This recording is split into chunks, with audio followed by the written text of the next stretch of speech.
This is Metro News Hotline, presented by Salango Law. Metro News Hotline is a 3-hour audio tour navigating the world of sports, news, entertainment, tech, and more from a Mountain State point of view. For your entertainment, Hotline is a no politics zone. You can join the conversation. Text the show at 304-825-5304. 304-TALK-304. Or call 800-765-8255. Here's the host for Metro News Hotline, Dave Weekly. All right, hello, West Virginia. We're back for more in the 304. Time to get it done in the 681. Time to start this 3-hour audio tour for Thursday, February the 12th, 2026. Metro News Hotline. Metro News Hotline comes to you from the Salango Law Studios. Visit salangolaw.com. Oh, man, we got a lot of stuff in the show today. Coop, have you seen our lineup? Our template is packed, as they say. We have a show today? We have a show today. Oh, okay, great. Open up these mics. Yeah, who's on it? Who's on this thing? No, we have a lot of people that are going to be coming through today. All of our regulars are back. It's a pretty nice day out there. Not bad. Pretty nice day. A little chillier than you might think. I did the old walk thing, and but you wore a jacket though, right? I wore a jacket today, and it was fine. But it was, the wind whips around on the windy streets, and it's a little cold on your face and so forth. Feeling a little Jackie Robinson out there. Oh, okay. Feeling 42. feeling a little Ronnie Lott. Feeling a little Mo Rivera out there. 42 degrees. Yeah. 42 degrees. Man, I got so much stuff to talk to you about today. Although my attention is on the U.S. hockey team. They're getting ready to play here in the next 5 minutes. U.S. hockey. I mean, you've admitted that you're not a huge Olympic person. Right. But you probably have an opinion on this. Yeah, okay. Are you one of the people, the majority of us, who believe that the Olympics are better now that we have professional athletes in them? Yeah, honestly, I don't have a problem with that. I know there's arguments, and it's not a hill I would die on or anything, but just casually, my preference is that I think that it's better to have the pro athletes that are part of it. For one thing, it was asymmetrical before, right? Some countries allowed pro athletes and not. We're basically talking about the United States more than anything else, I think, right? Because there's not a lot of when did European? I know European has pro basketball, but even before the Dream Team. They still allowed for any European player to play on their team, right? So, that was the big thing with the Dream Team is that although the United States back then was way better than the rest of the world as far as basketball goes, it was still more parity because you're talking about professional players. You're not having college, 19, 20, 21-year-olds come up to play, grown men from Europe or whatever. But yeah, generally speaking, I think hockey's a better product with the pros in it, right? I know you got to take a break and all of that stuff, and there's a threat of injury and stuff. So I mean, I get that, but it seems like that it's a better quality product. Guys want to represent their nations, okay? And this is the first time that we've had NHL players back in a long, long time since Crosby's golden goal to lift Canada over the United States. What are we talking, 16 years ago? So Canada's already played today. Crosby's already had a couple of assists. Canada's got a fantastic team. We're seeing a lot of other NHL players are playing on a lot of teams. And there are Penguins on a variety of teams, although there are no Penguins on Team USA. Let me ask you this. Do you have, sometimes you'll have the one team in sports that you like you're a big Reds guy, right? You're a big Reds fan. But you have other teams that you sort of like. Does that work that way for you in the Olympic Games? Do you have a side nation? A side nation that you're rooting for in addition to the United States? Because I was kind of going through that this morning when I was watching Canada play. And I'm thinking, I'm rooting for Canada. Sidney Crosby's playing for Canada. I hope that Canada goes all the way to the Olympic gold medal game against the United States, and they don't lose until that point. I'll be placed in the position of rooting against the Canadian team if they get to the gold medal game. And I suddenly started thinking, is Canada my side team? Is that my side team? I think with me, I understand where you're coming from. I think with me, it's event specific. If I decide to sit down and watch an event and I see the first round or whatever, and maybe there's an athlete that did something or for whatever reason. I mean, who knows why you start attaching to someone, right? I mean, but something happens, you're like, oh, I hope that they do well or whatever. And then I might root for an athlete from another country. not against one of ours, depending on what's going on. If they have a great story or they're going for some kind of record or who knows, they were on our show or something. I mean, you never know. There you go. If there's just some connection there where you're rooting for somebody, But I don't think I've ever been like, oh, I think that Canada's going to be my second team or Japan's going to be my second. I don't think I've ever quite been there, but I understand the sentiment for sure. So Comcast obviously is really hoping that the United States and Canada continue to advance because the ratings for these men's hockey games are going to be great. Now, they won't be the most watched thing. I mean, figure skating still is the most dominant ratings performer when it comes to the Winter Olympics. But, yeah, they're rooting for Canada and the United States to go deep into the thing. Yeah, sure they are. It's just weird. I never really thought too much about having a side nation. But I guess that's kind of where we are. The other thing is, when you talk about professionals in the Olympics, I guess the biggest thing is looking at NBA players, right? I mean, that really tipped the table. Remember when the Dream Team was formed, it was a situation where, man, our guys blindfolded could beat the majority of these other teams. And there were a couple of reasons for that. But now, look at the European influence in the NBA. There's no guarantee that the United States is going to win gold medals in the summer games because, basketball has really turned into a global sport. Right, yeah. Yeah. Hockey is a little bit different. I mean, Canada owns this. So it's not a given that the United States is going to win a gold medal. That's not even a given that the United States is going to medal at all. Right. So it's kind of a weird feeling. There's a lot of cold countries that play a lot of hockey. Yeah. They play the hockey. They play the hockey. Let's see the hockey, and they're generally pretty good at it. Let's get to the hockey. Oh, I mentioned you're a Reds fan, and I saw this story this morning, and we have to point it out. It's a story as old as time itself. Things we say about guys when they report to spring training. Oh yeah. I was reading a big story about Sal Stewart this morning. Oh, what did he do? He lost 25 pounds. Oh, yeah. And he's, quote, unquote, in the best shape of his life. They always are. Somebody always is. Somebody always is, right? I mean, every spring training, somebody's in the best shape they've ever been in. He's in the best shape of his life. It was never John Kruk, probably. Yeah, probably not. No shade. Fantastic I don't hitter. care. I would take him tomorrow on my team. Are you kidding man, me? are you kidding? He's not going to steal any bases anyway. Hey, John Kruk, when he was in his prime, he could fall out of bed and go 2 for 5. Yeah, no question. One of my favorite players to watch when he was playing. There's no doubt at all. I loved Krucky. So just be ready. I mean, here we are. It's week 1 of spring training where pitchers and catchers have reported for all the teams. The first full squad workouts are this weekend. But get ready for the blank is in the best shape of his life. We'll see. I hope he growed the mustache. He growed. I hope he done growed it? I hope he grew the mustache back, though, because he shaved that thing near the end of last season. And I don't know. I kind of liked the sweaty guy with the mustache out there. I was kind of into that look, and then he shaved it, and I don't know. It was fine, but I kind of like the mustache look. A couple of things from basketball. Well, by the way, Country Road Shootout continues today. Do we have any more games on 580 today? Not tonight. This is our first night without a game this week. Not tonight. What a tournament this thing has been. Like wall-to-wall basketball every day since Monday, 14 straight hours. You'll get to hear every day. Carl's Super Bowl reaction on Let's Talk tonight. Is that right? The flagship, yeah. Oh, what was his reaction?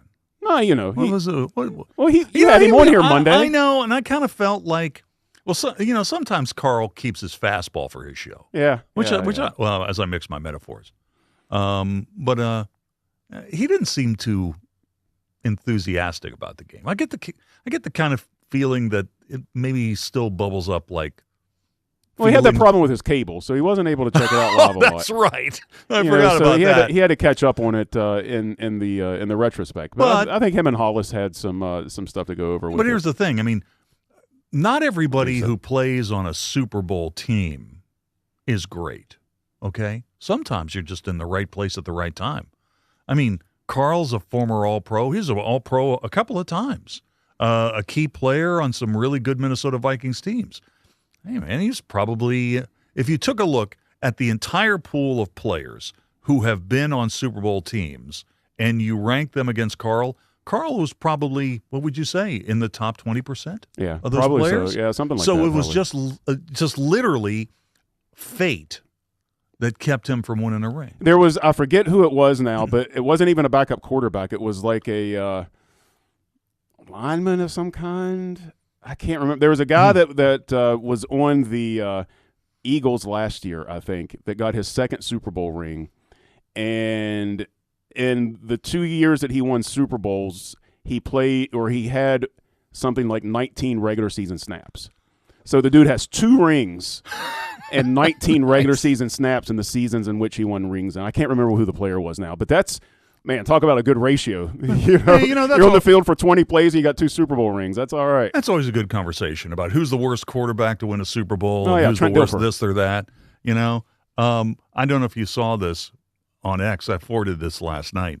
Somebody put together the toughest paths to the Super Bowl since 1985. Oh, that's interesting. In terms of regular season and playoffs? Gotcha. Yes. Who had the toughest path to the Super Bowl going all the way back to the 85 Bears? And the team that had the toughest path to the Super Bowl in like the last 40 years are both, number 1 and number 2, are Eli Manning teams. Oh, wow. So shouldn't that go into Eli's portfolio as to why I need to be in the Hall of Fame? I mean, he literally, those Giants teams, in terms of the play of the teams that they met in the regular season and through to the playoffs, the way they measured those teams, those 2 Giants teams, including the win they had over the Patriots when they were undefeated, the only thing I wonder about that, teams. The only thing I wonder about that is how far an undefeated 18-0 team at that point, 17-0, whatever, I forget how many. They still played 16 games by then, so I guess they were 18-0 when they played in the Super Bowl. How much that weighted the overall season? So that's the only question I would have about it, because you got to have that has to have a lot of weight to beat that team. Not that diminishes it, but I just wonder about that as far as the aggregate goes, what that season would have looked like if you subtracted the Patriots out of it. See, the Steelers team that won the Super Bowl in 2005 had the 5th toughest road in the last 40 years. Guess which team had the easiest path to the Super Bowl? I'm just going to guess this because they won so many. One of the Patriots teams. It was the 85 Bears. Really? The 85 Bears had the easiest road to the Super Bowl. That's pretty amazing. That is pretty amazing. About that? I got to tell you, man, is this telling stories on myself? I did a little bit of research on the 85 Bears a while back. It was maybe last year or something. It wasn't all that recent. And, man, I got to admit, the defense was elite. There's no question. Doubt. But, man, Willie Gault was their best receiver. Not a real impressive season. Sweetness was there. Peyton was awesome. Yeah. So, there's your guy. But even Jim McMahon, who, Carl had on his show. Breaking news, the United States has scored. There you go. The United States has scored a goal, 1-0 over Latvia, 14:31 first period. But so that's we had, me and Carl talked to on the show one time when he came in here. Jim McMahon only had no seasons over 3,000 yards passing, and only one over 2,500 yards or something like that. I can't remember off the top of my head. That team was very good, but Marino's Dolphins beat him up pretty good in the one game that they lost. It's funny you talk about Jim McMahon's stats, because we I think it was last week we mentioned it, but I don't think we played the clip. Bob Greasy had a birthday. So when you think of Bob Greasy, you really don't think of wildly great passing stats, because he was on those great Dolphins teams that he had Zonka and Kick, and he did have Paul Warfield, and their defense was great. But it came from an era where they ran the ball and football was a lot more conservative. I went back there and I took a look at some of Greasy's stuff. He had a couple of games where he threw 6 touchdown passes. Nice. He's always reminded me a little bit of Bradshaw. Really? Why? Not in playing style, but just in the era that they played in, and the teams they played with. And you know what it is? It was a face mask. Yeah, it might have been the face mask. Yeah. You know what? You might actually, subconsciously, you might be right. You had the little bar. He had the little bar. It wasn't a single bar. No. It was like a little itty bitty double bar. Just a little double bar. Just a little bitty double bar. Well, McMahon, you were talking about him. Remember, he had the face shield. He was one of the first people to wear, and the first quarterback that I'm aware of to ever wear a face shield. Honestly, they outlawed that, right? I think they did, and he wore one that was shaded for a while, right? Yeah. Pretty nice look. Pretty good look. Pretty good look. So we talked a little bit about the Country Road Shootout. College basketball last night. Watched. We were talking yesterday on the show. There's a new poll out from the Field of 68 where they're looking at every conference in college basketball and trying to figure out which are the best head coaching jobs. And they just revealed the Sun Belt. And so the number one team was James Madison. And this is like, what's the best job in the league? Okay. For example, Kansas is the best job in the Big 12. That's no surprise. But they just revealed the Sun Belt. And JMU was 1, and I think Old Dominion was 2, and Marshall was right behind them. So I'm watching Marshall's game last night. The United States has scored again. It's 2-0. Oh, hey, just scored again, 2-0. So I'm watching the game last night. Coop, they could have shot a cannon off at Old Dominion and not hit a fan. And that is really, really surprising. They haven't had a really good team. And Corny Jackson made a couple of comments after the game last night about, hey, their fans came to the arena to, expecting to win. And I'm like, what fans? I didn't see hardly any fans at all. But there was a good game for Marshall last night. They were down by 17. They were down by double digits at halftime. Second half, Corny changes things up. He goes totally small. He runs an offense. He's got 4 guards and Wyatt Fricks at center, and just stopped ODU in their tracks. Just stopped them. Came back from 17 down, won the game. Now they're only 1 game back off the lead in the Sun Belt. WVU women's basketball. Did you see what they did last night? My goodness gracious. So they were setting all kinds of records ripping last the night. floor. Holy cow. 106 points in a women's basketball game? Jamming, man. They're unbelievable. How about the fact that WVU's women's team last night won a conference game? A conference game by 50 points. That's crazy. Yeah, that's amazing, man. Now, what are they, 21-5 overall, 11-3 in the Big 12, something like that? They're really, really good. Outstanding. Yeah, they're really, really good. So, you know what? Oh, and we're talking about NASCAR today. Hey, man, I got my NASCAR thing on last night. I'm watching some of the qualifying. The twin races at Daytona are tonight. The Great American Race is on Sunday, and I knew this was going to happen. Last night when qualifying was on FS1, I had a couple of our listeners reach out, and so I know they are regular members of the hashtag 180 Club. So, yes, we are playing Fantasy NASCAR. If you're in the Fantasy NASCAR League already and you have not logged out of your account, log back in because you're still in the league. Everything's fine. We've had, I don't even know, Coop, this thing's been going on now for like 4 or 5 years. So everybody who's in the league, if you're in the league now, you're good. You're good. And you know what? Coop, we got to do something about Alex Thomas, the former bad boy in Metro News. He's going for a 3-peat this year. Oh, okay. Somebody's got to get it. This reign of terror has got to stop. Yeah. It's got to stop. So we'll get after him. But we were talking a little bit about today we're talking a little bit about NASCAR. And are you surprised at how popular NASCAR is in West Virginia specifically?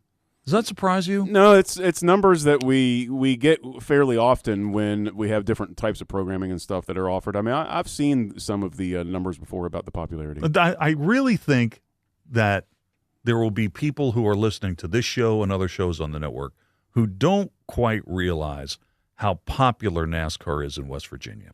When you run the numbers, West Virginia has the highest concentration of NASCAR fans per capita.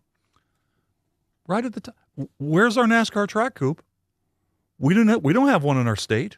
There was a little chatter about Mineral Wells years ago expanding, and then there was a little rumble about maybe something they might want to put together in Eastern Kanawha County, but it never really came to fruition. And I don't know how. I haven't been to a lot of NASCAR tracks, but the one in Michigan is in the middle of nowhere. Yeah, I mean, right. It's not like it's right in the middle of a city or anything like that. It's not even really all that close. It's sort of close to Ann Arbor and Ypsilanti and not that far from Detroit. I mean, you're talking 90 minutes from Detroit at least. It's not that close. Jackson's, 45 minutes away, but Jackson's just a tiny city. I mean, you're probably closer to Toledo than anything else. It's not. It's really kind of in the middle of nowhere. You could put a NASCAR track here. So the question of the day, in light of the fact that the Great American Race is Sunday, the Daytona 500, here's the question of the day, and it's sponsored by Salango Law.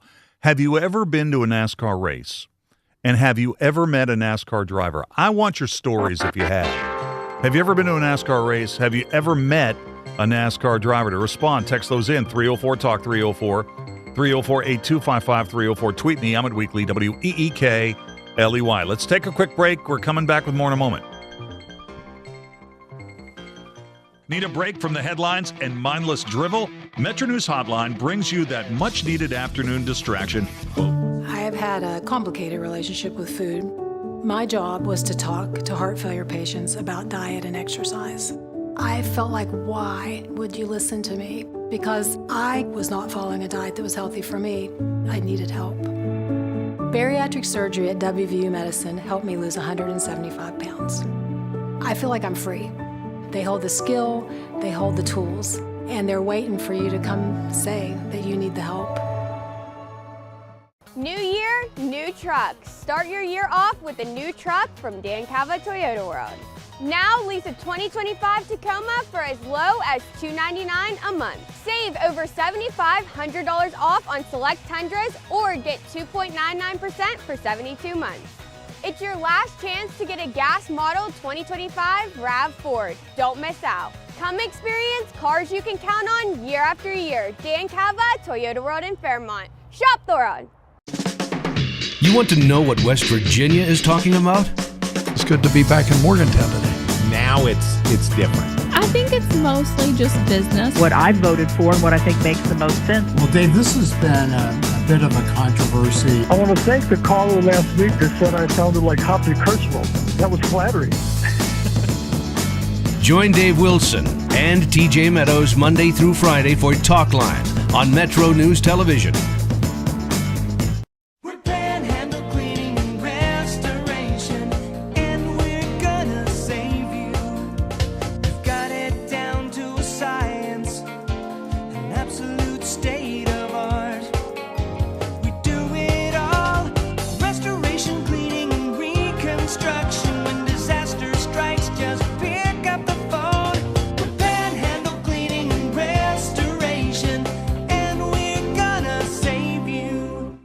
Leading the efforts to build a stronger West Virginia, the High Technology Foundation has a proven plan to strengthen and diversify our state's economy. The I-79 Technology Park's high-capacity infrastructure continues to attract advanced federal operations that are driving economic growth. This keeps our young, educated residents in the state and brings West Virginians home. The High Technology Foundation, building a stronger West Virginia. Learn more today at WVHTF.org. Stike Wealth Enhancement Group is now Wealth Enhancement, and we craft detailed financial plans for people like you because you're building your retirement your way. You deserve advice that's built to handle what your life brings. To meet with your Stike team advisor, call us at 304-443-4240 or email stike-info@wealthenhancement.com. On the next State of Minds. My dad always said, don't let any one individual control your destiny, what you do, what your value is. And I wasn't about to let Paterno do that to me.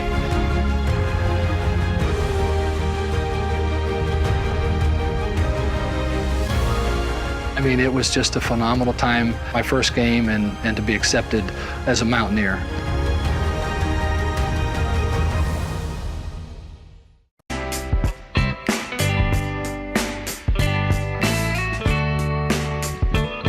All right, we'll take a break here for local news at the bottom of the hour. This is Metro News, the voice of West Virginia.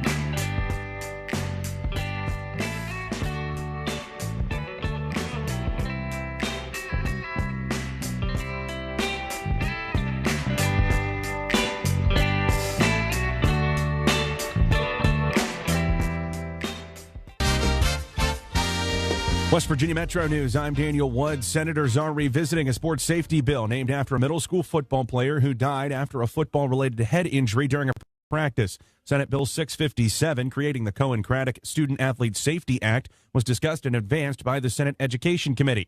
The boy's father, Ryan Craddock, addressed that committee. My sole goal is to take a tragedy from what we've had to experience as a family of Cohens, and hopefully to help and prevent other kids. That's our goal. Part of the bill would establish the Cohen-Craddock Memorial Grant Program to help with funding for football safety equipment that reduces concussions. West Virginia Secretary of State Chris Warner is drawing headlines for refusing to share sensitive information about West Virginia voters with the Trump administration. He says this isn't political. He's just following the law. It's not a political statement. It's just the fact that it's the law in West Virginia. Other states, their legislatures may allow them to turn over that information, but that's not the case in West Virginia. Warner says maintaining election security is the state's responsibility anyway. The state fire marshal's office says investigators haven't been able to determine the cause of a deadly fire last weekend in eastern Kanawha County. The blaze happened Saturday night near Sutphen Drive in Marmet, claiming the life of a 65-year-old woman. Investigators said Wednesday, as of now, the cause of the fire is officially listed as undetermined. You're listening to Metro News for 40 years, the voice of West Virginia. Hi, I'm Alex Cook, and I'm a project manager with CEC. When people ask why I work at CEC, I tell them it's because we turn visions into reality right here in West Virginia. I point out the roads, parks, and bridges we've developed and the streams we've restored. Then I mention the team, engineers, surveyors, scientists, all working together in the supportive culture we share. At CEC, we engineer progress in the great state of West Virginia. Find out what CEC can do for you. Visit cecinc.com. The true purpose of high school sports is not about playing time or winning trophies. It's not about getting college scholarships or going pro. If that's your focus, you're missing the point. High school sports are about teaching life lessons and helping students become better people. While winning is the goal, growing is the purpose of high school sports, and we believe that is worth protecting. Let's join together to protect the purpose of high school sports. Visit protectthepurpose.com. This message presented by the NFHS and the WVSSAC. West Virginians for Life continue to advocate for pro-life causes, spearheading Pro-Life Day at the state capitol Thursday. State President Lacey Evans says with Roe v. Wade overturned, their mission is slightly different. We're working to continue to build that culture of life where women don't feel like they need to have abortion because they have resources that are available to them. Members and supporters of West Virginians for Life say they want to use this time with the legislature to send a message that all life should be protected. At the Metro News Anchor Desk, I'm Daniel Woods.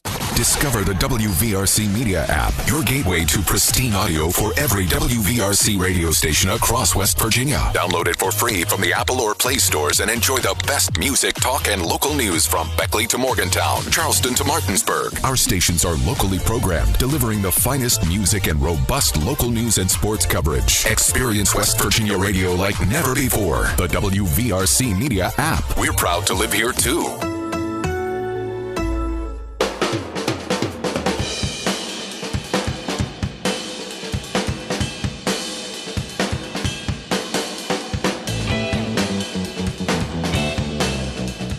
All right, welcome back to the show. 26 minutes till the hour. Germain Lussier is going to join me here in just a sec. Then we'll take a break and come back with the sound of sports. Oh, Coop, have you heard about Jerome Tang's meltdown? Oh, baby. Oh, man. What was that 6 a.m. practice like at K-State? That was even worse than the Cincinnati coach crashing out, man. He was, I don't know, man. He must be very, very confident in his job. Oh, man. I guess, because that was a tough one, right? Yeah, that was yeah. Well, I saw a picture. And he must not want any of those players. I mean, he must not want to, like, be friendly with any of them. I saw a picture of a guy who was at a K-State game last night when they lost to Cincinnati by almost 30 at home, who was wearing a bag on his head, and on the bag it said, anybody got $18.6 million, which is the price of the buyout for Jerome Tang. Now, West Virginia's got to go out there and play a game. So I think West Virginia's heading out there at exactly the right time. But we'll hear his meltdown, and that was kind of something else last night. I've never heard anything like that before. Yeah, but it was bad. It was a bad one. We'll get to it in the Sound of Sports. Question of the day. West Virginia has more NASCAR fans per capita than any other state. By the way, did you know this? The Charleston-Huntington market is among the top 20 TV markets in the nation for NASCAR fan concentration. That doesn't surprise me because they don't listen to it on the radio. We've tried. Okay. So here's the hotline question of the day, and it is sponsored by Salango Law. Have you ever been to a NASCAR race? Have you ever met a NASCAR driver?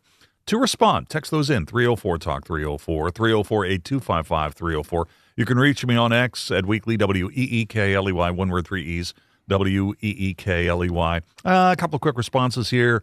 Let's see. Scott on X, Dave, never been to a race. Met Rusty Wallace. back in the back in the 1990s when the radio station I worked for had him in town for an event. Coop, I've talked about that before. I was at Channel 8 at the time. He flew his own jet in. Nice. He flew his own jet in. That's a flex. To Jaeger, and then went out to the it was the dog track at the time, but now it's the casino out there in Cross Lanes. That was the boss move. That was pretty strong. Here's Rick in Salem sent me a photo. He goes, Dave, I've been to a few, and I ended up in Victory Lane with Kevin Harvick after winning a Busch race at Richmond. I was in the pit box, his pit box, as a guest of the pit crew. I ran into Kenny Schrader at a race in Ohio, and he took the time to take a photo with my daughter, which he sent. Nice. Great guy. So we want your NASCAR stories today. I'll tell you what else we want. Oh, by the way, the second U.S. goal in their Olympic hockey game today against Latvia has been overruled, and now Latvia has scored. So the game is actually, it's not 2-0 U.S., the game is actually 1-1. Germain Lussier joins me from Gizmodo.com today. How you doing today, Germain? How you doing? Not too bad. How you guys doing? Hey, man, do you have Olympic fever? Are you following the Olympics at all? Not even a little bit. I'm literally, as you said that, I was like, oh, is that happening? Because I'm watching Spanish soccer. There you go. All right. Well, tell me a little bit about Project Hail Mary and an opportunity to maybe see some of it. Have you seen the whole movie, pieces of it? What have you seen? I've seen about 30 minutes of the movie, bits and pieces kind of from the whole thing. It comes out in March, and it's Phil Lord and Chris Miller, who made the Lego movies, and they produced Spider-Verse movies. It's an adaptation of Andy Weir's novel, which he did The Martian.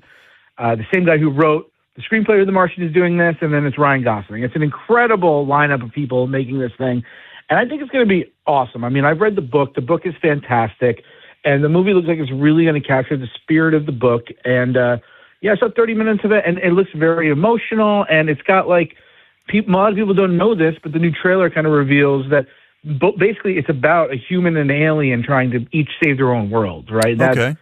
And like, but the alien isn't like a Close Encounters alien. It's a spider-shaped creature made of rocks that doesn't speak. And so a lot of the movie is, how do these completely different beings come together? And I got to see and communicate. And so I got to see a lot of that, and it's really funny. I'm really looking forward to seeing the whole movie soon. You know what? Ryan Gosling, I guess at this point of his career, he can afford a couple of misses, right? That people are going to eventually come back to him because he's really a bankable star.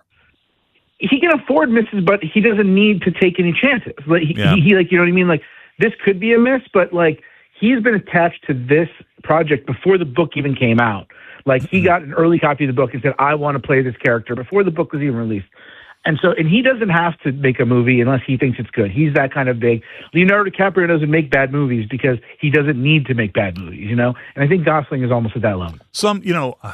When you see a rising star, a male rising star, it's almost like a countdown until they make a boxing film, because you know that the window of an opportunity to do that is limited. I kind of feel that's sort of the way it is for space astronaut type of films, that you can't really be too old and star in one of these things. There are exceptions. I mean, Space Cowboy and Armageddon and that kind of stuff. But, Ryan Gosling, at his age, he's kind of in the pocket to be that star astronaut. Oh, absolutely. Like Matt Damon 10 years ago in The Martian, right? Yeah. And next year, he's he's a new Star Wars hero. You know what I mean? So, he's really hitting a stride here with his choices, and he's kind of lovable, right? Like, nobody dislikes him. You know, he doesn't have any red flags. Even even Leonardo DiCaprio, everybody's like, oh, he dates 25-year-olds. You know, and so people think he's creepy. Well, so what? But also, people can say it's creepy. Ryan Gosling is married to a beautiful woman named Eva Mendes. He's made incredible movies. He hasn't done it, and he's been doing it since he was 10 years old on the Mickey Mouse Club. Yeah, he's kind of got it all right now. Yeah, Ryan Gosling. I mean, nobody even when you think about his career, nobody's even thinking about the Fall Guy, right? I mean, that was such a long time ago that nobody even cares about that. They're all focused on the next movie. Okay, so the other thing, speaking of space movies or movies about these types of themes, Disclosure Day, We started to see a little bit more buzz about that around the time of the Super Bowl. There was a Super Bowl ad. What do you know about Disclosure Day? What's the storyline here? We don't really know a lot about it. All we kind of know is that it's trying to kind of be a little bit of an inverse on the aliens, a general alien story where, like, I think Spielberg, Close Encounters is about that first contact, right? And I think from what we can tell with Disclosure Day, it's about aliens or people who are familiar. Aliens are already here, and it's about figuring out a way to tell the world that everything they thought was real is wrong, and aliens exist, and they're here already. And I think they're trying to figure it. That's why it's called Disclosure Day. It's about disclosing this news to everybody. Something like that is what I can understand from the very cryptic trailer and Super Bowl spot. But, hey, it's Steven Spielberg. It's Emily Blunt. It's a summer release, so I think it's got kind of summer blockbuster written all over it. So I am very much looking forward to that one as well. So Emily Blunt and Josh O'Connor are in this movie together. Are they married in the film? No clue. I don't think so. It kind of looks like he might be the spokesperson for the aliens or something, and she's kind of like an anchor. So maybe she's the person he chooses. I'm not really sure. Coop, you ever notice in some of these movies with Emily Blunt that they try to tone down her dramatic good looks? No, I haven't really. And I've noticed that was kind of one of the things in Disclosure Day, the trailer that we saw on Super Bowl Sunday. It's almost impossible. I mean, it's really almost impossible to do that. I'll admit the trailer on Super Bowl Sunday got me intrigued. I mean, it seems like a straight Spielberg bash, man. I don't know. Well, I'm there. Yeah, I think it's going to be really, really good. All right, so Germain, we got to wrap this segment, but how are you feeling about the Mets right now? I mean, there's been a lot of changes. What are you thinking? A lot of changes. I don't know. I think it's the plight of a Mets fan. You get excited. They're going to have a great start to the season, and by the end of the season, we'll be fighting for a wild card. It's it's rinse, watch, and repeat. It's the same thing every year. So, I mean, like, at this point, I am honestly. We can talk about it another time. My focus is kind of on UCLA women's basketball. We're awesome, and that's what I've been focusing on all season. And until that season's over, then I'll worry about baseball. Hey, that's fair. That's fair. We're just sorry for baseball news. I mean, we could talk a half an hour about the implications of moving Juan Soto to left field. All right. Yeah. Hey, man, thanks for coming on the show as always. Have a great week, and I'll talk to you next week. Have a good one, everybody. All right, Germain Lussier, Gizmodo.com. Let's take a quick break. We'll come back with the Sound of Sports in a minute. Hi, I'm Zach Hupp, project manager with CEC. After graduating from Glenville State College, I took over my dad's surveying business. It was fulfilling, but when CEC came calling, I knew it was an opportunity I couldn't refuse. With CEC, I'm reaching clients I never dreamed of and seeing projects through to completion. It's more than a job, it's a new chapter. At CEC, we engineer progress in the great state of West Virginia. Find out what CEC can do for you. Visit cecinc.com. Metro News Hotline, brought to you by Salango Law, will return right after these messages. I have had a complicated relationship with food. My job was to talk to heart failure patients about diet and exercise. I felt like, why would you listen to me? Because I was not following a diet that was healthy for me.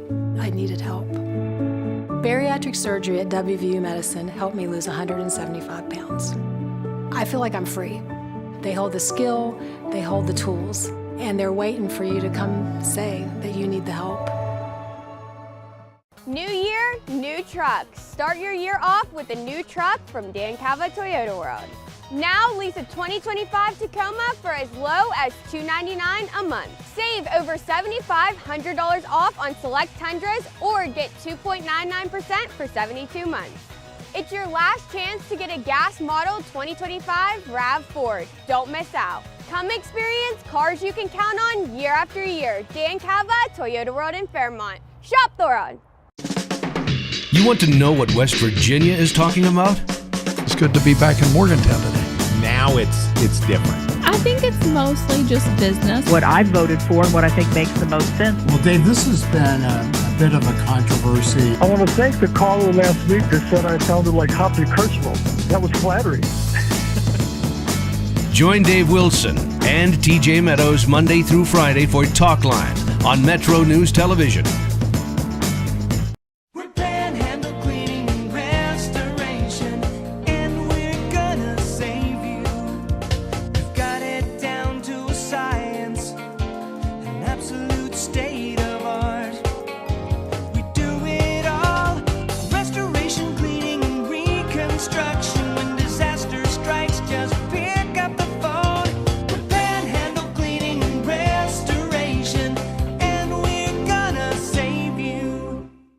leading the efforts to build a stronger West Virginia. The High Technology Foundation has a proven plan to strengthen and diversify our state's economy. The I-79 Technology Park's high-capacity infrastructure continues to attract advanced federal operations that are driving economic growth. This keeps our young, educated residents in the state and brings West Virginians home. The High Technology Foundation, building a stronger West Virginia. Learn more today at WVHTF.org. Stike Wealth Enhancement Group is now Wealth Enhancement. And we craft detailed financial plans for people like you, because you're building your retirement your way. You deserve advice that's built to handle what your life brings. To meet with your Stike team advisor, call us at 304-443-4240 or email stike-info@wealthenhancement.com. On the next State of Minds. My dad always said, don't let any one individual control your destiny, what you do, what your value is. And I wasn't about to let Paterno do that to me.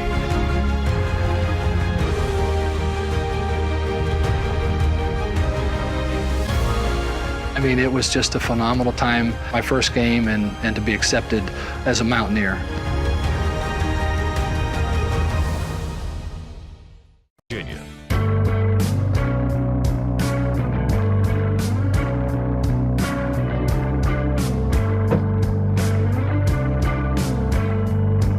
Hey, Coop, look who I found. Chris Lawrence in the Morning News. What are you still doing here, With all man? that camo, how'd you find me? I keep coming in trying to save this thing before I go home. You know. This is third time this week I've had to come in here and get you back on track. I know. So, and yesterday we got an extra segment. That was fun. Yeah, that was fun. You need to stick with this, though. I think you've got a future in this business. I really do. I appreciate that. You know, you're a perfect guy to ask this. Why do you think West Virginians as a group are so obsessed with NASCAR? Per capita, there are more NASCAR fans in West Virginia than any other state. Why do you think that is? Well, like cars. Well, that's true. Well, work on cars, more the bulk of people do. I don't know. I mean, I grew up around it in the South. I mean, growing up, I was born in Tennessee. 20 miles from the Bristol Raceway. When we moved to Virginia, which just across the border, and they'd have the Bristol race, they would bring the sponsors they'd have obligations to their sponsors, and they'd bring their cars and come out to all the little towns with their car and sign autographs and meet with people. I met Dale Earnhardt that way. That's part of the question of the day is tell us about the drivers you've met. I think that's probably the allure is these guys, well, I don't know if they are today, but back in the day, they were just like, they were one of us, man. They were just, it was just like talking to somebody you knew, like your uncle who's a gearhead. I mean, that's who they were. And I mean, a lot of those guys back in the day, man, they would run 400 laps and then get out and change a carburetor. You know, they could crazy. do that. These guys now, I'm not sure that they've ever had grease under their fingernails. So I think that's part of the allure. It's almost like you're talking to somebody that's just like us. Yeah, I met Dale Earnhardt too, and it's hard to even fathom that we're 25 years now removed from his death at Daytona. Yeah. If you remember, that was the first race on Fox. That was I did not know that. Yes, that was the very first race on Fox when that occurred. It was the very last race I ever watched. Seriously? Yep.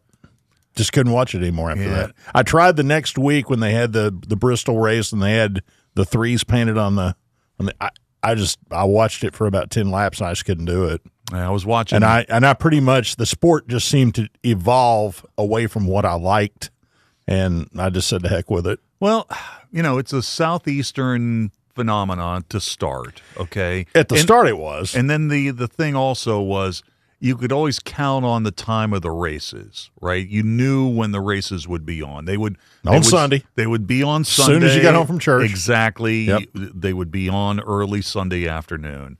The sport has grown, but it is different. It is I think different. it is almost, I mean, am I wrong here? Because it seemed like it was on an upward trajectory. And then when that happened, it kept climbing, but in a different way. It was picking up a different audience. And then it seemed like at some point it plateaued and maybe came back down. Well, there was a lot of problems with television ratings. I think that they have no one but themselves to blame for a lot of the stuff they did. So I don't know if it's back to the popularity that it was when I was watching it or not. It's hard to say. It's really hard to say. I mean, there's just so much more exposure in auto racing, like in every other sport. If you wanted to see every race, you can. But, NASCAR basically went through a period where you didn't know where the races were, on what channel, you didn't know what time they started, all that. The season is so long. My thing is, I'm not here to, criticize the sport because it's unique in the fact that the biggest event of the year is the first event of the year. That is odd. Yeah, that's a little weird, but that's cool. Yeah. You were wanting the story about who have you met. My experience with Dale Earnhardt was amazing. I was in 4th grade, and my mom, we were coming home from school, and I don't know where my brother and sisters were, but it was just my mom and me, and she needed to go into the Magic Mart. And so she pulled up, and she said, "You stay in the car." Okay. So she goes in. We did that back in those days. You could leave your kids in the car and they not make a scene in the store. So while she was in there, I saw this car, and it's this golden blue car that says Wrangler on the side. And I get out, and I go and I walk over to it. And while I'm standing there, there's a guy just sitting there, and he stands up and he introduces himself. He's Dale Earnhardt. Just him. There's no publicist. There's no stylist. There's nobody but Dale Earnhardt in his racing suit and the car. And he let me get in the car, and I'm holding the steering wheel in my 4th grade hands, and the Intimidator is giving me a guided tour of the cockpit of this machine. You've never told me this before. Oh yeah, it was a great story. And then I'm just sitting in the car, and I happen to notice out of the corner of my eye, my mom is at our car looking for where I am. And I hollered at her, and she came over, and my mom, was always sweet to everybody, Dale introduced himself, and she went, "Well, it's so nice to meet you." That's fantastic. And then she looked at me in the car, and she went, "Get out of there. Your daddy is waiting. We got to go." Oh, my goodness. That is awesome. Oh, what a great story. And so that's how I became an Earnhardt fan. It was his rookie year. Oh, my story's not nearly as good as that. That's fantastic. Oh, man, that is really – you were in the car. I was in the car. You were in the Intimidator's car. Yes, he allowed me in the Wrangler 3 I have to tell you, when they show – sometimes they show NASCAR classics on TV, I'm just riveted by some of those. Oh, yeah. I just love that. Brings back memories of just Sunday afternoons. Well, when I was really little, we listened to them on the radio because MRN was – it was amazing how they could take you around that track with 4 dudes calling it. Man, there's nothing better than being in the middle of a long trip behind the wheel and you hear a NASCAR race from the beginning to the end. There's nothing better than that. I remember we used to listen to them in the spring when we were clearing fence rows and stuff. Everywhere we went, my dad had a radio, and we turned it on, and we listened to either a ball game or a car race or something. So so we are talking about NASCAR today. Have you ever been to a race, and have you ever met a driver? And we want your driver stories. I was looking. Linda pulled out some old photos a couple of months ago, and there was a photo that I completely forgot about of me and Davey Allison. Davey Allison came to town. Mm-hmm. He opened the Hex where the Sport Mart was at the foot of the Patrick Street Bridge. And, man, he looks so young in this photo. I do, too. But, he looks so young in that photo. I do have now, the Magic Mart in our town was in this complex, kind of. And another store there had an 88 Gatorade car, and a fella standing next to it. His name was Darrell Waltrip.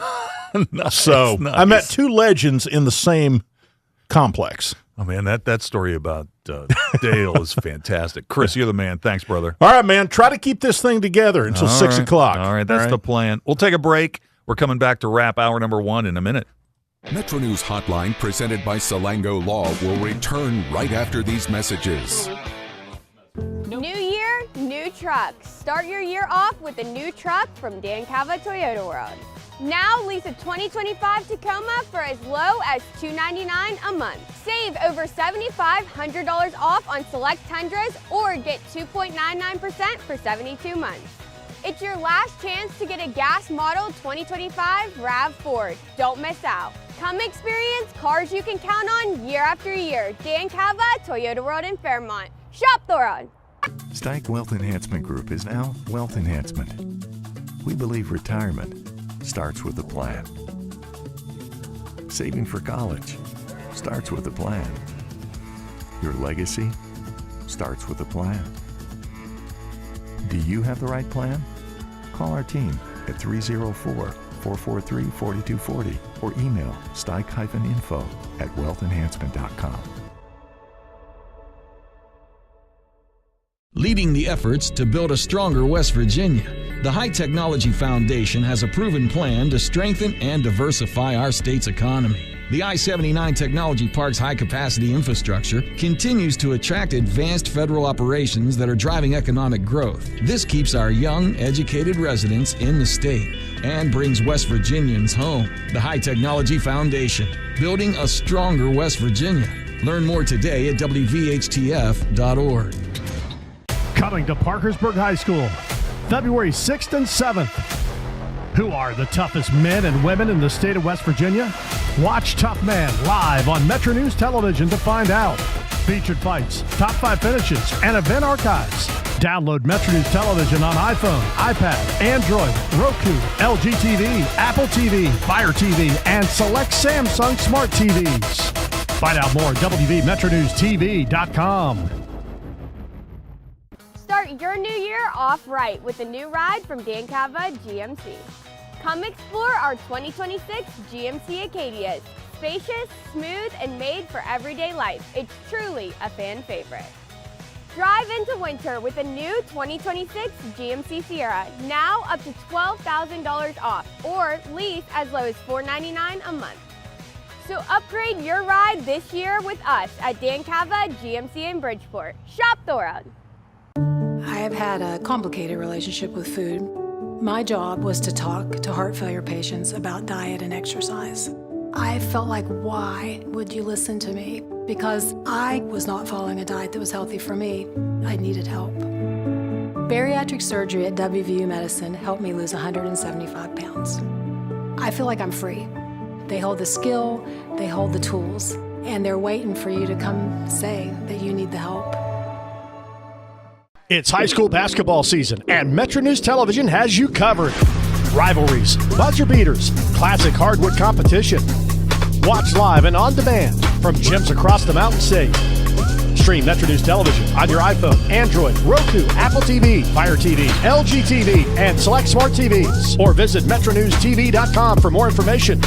High school basketball lives here on Metro News Television.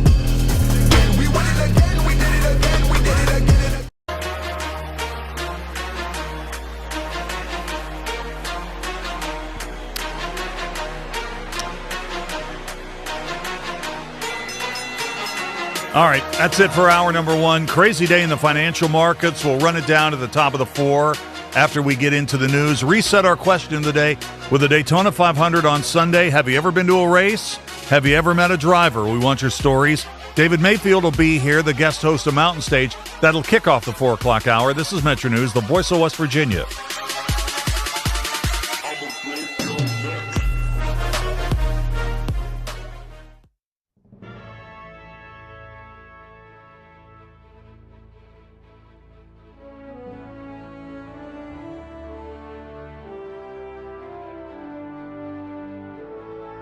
Hoppy Kercheval, 5:55 a.m. How early did you get in that day, by the way? Probably 3:30. How long did you do sign-on shift? I signed on like 7 years. Not all. 6 days a week for 7 years. Lightweight. I know. Couldn't do it now. Now when I wake up at 3:30 is to go to the bathroom. And go back to bed. Welcome to the 2 o'clock hour, Metro News Midday, powered by Salango Law. Visit salangolaw.com on a Wednesday, and I apologize because Stephanie Pauly is our producer, one of the producers of the show, and normally she has everything. We have a thing we call the run sheet, where we have who we're calling and what we're doing and so on. And so, and Stephen, I don't even know whether you know this. I did the run sheet today, and I put the wrong date on. I put 2025 on it, because how many of us in modern day actually write the date out anymore? I mean, you did it when you were in school. You did it back when people wrote checks and whatever. This may have been the first day that I have written the date down, and I was responsible for putting together the sheet. And my co-host, the lovely and talented AB, starts the show by saying January 24th, 2025, because she read it directly off the sheet. And it is indeed the year of our Lord, 2026. Oh, yeah, he did find something out. Sonia, you're related to Thomas Jefferson? Well, no, I'm not related to Thomas Jefferson, but I am related to Samuel Kercheval, who was a historian.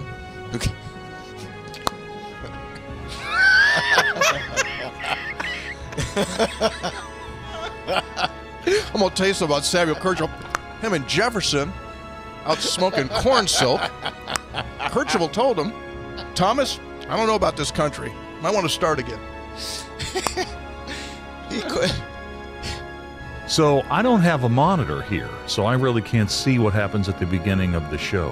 Mm-hmm. So at what point do I pop up? When the music starts and Mr. Announcer comes on? Yeah. So they see all the little panic things that I do that I'm still in the process of setting up? Yes. They see you shuffle about uncomfortably. They see you blow the dust off your headphones. They see you put in like 2 cough drops at the same time. Oh, yeah. I don't do 2 at the same time. Yeah. Okay. All right. I don't know that. I should probably. Now, these shows are archived, right? So I can go back and watch them. Yes. So I could live this show in real time and then go home and, when I say something to Linda like, hey, did you hear when I did this? And I don't watch it. Well, let's get in front of the TV and watch me do it again for 3 straight hours. Yes, it's archived just like the audio podcast. Ah, that's right. And see, this is the thing that gets the NCAA in trouble, when it goes to court here. Is there a clock or not? Greg, we talk about the clock all the time. Mm-hmm. If he began in 2019, the clock should have run out, whether he's played the 4 years or not. And that's part of the argument, because some guys go right through the clock, right? TJ Finley, we've mentioned many times on this show. 7th team coming up this year. He's playing for Incarnate Word. He's played 7 seasons at 7 different schools. Now, why hasn't his clock started? Why doesn't he have the 5-year clock? So if you're Aguilar, I get it. He just bouncing him off the ropes. Somebody save this man. Oh, my Lord. Oh.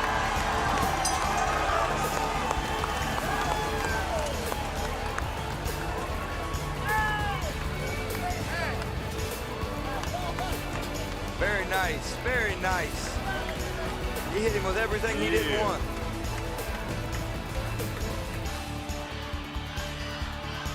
10 seconds remaining. There'll be a direct snap here. Snap back. It's Tyler. Tyler fakes the run. He throws. He's got an open man. Pass top 10. 5. End zone. Good Thursday afternoon. This is Dale Cooper with a check of traffic. There's no accidents to report right now.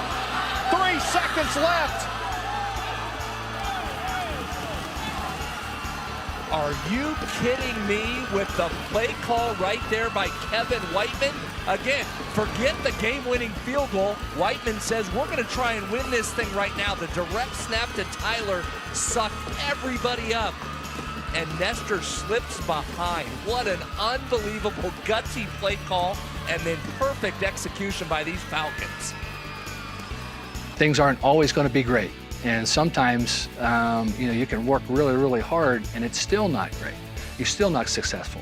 But, if you continue to do it, one way or another, things are going to be work out. You're going to be successful. And it may not be in the world's eyes, but, God's made us this way. He's blessed us with so many things. And I think that's one of our attributes that we need to have is we're going to continue to work. We're going to continue to work hard. And if it doesn't work out exactly how we want, just keep plugging away because God's got better plans.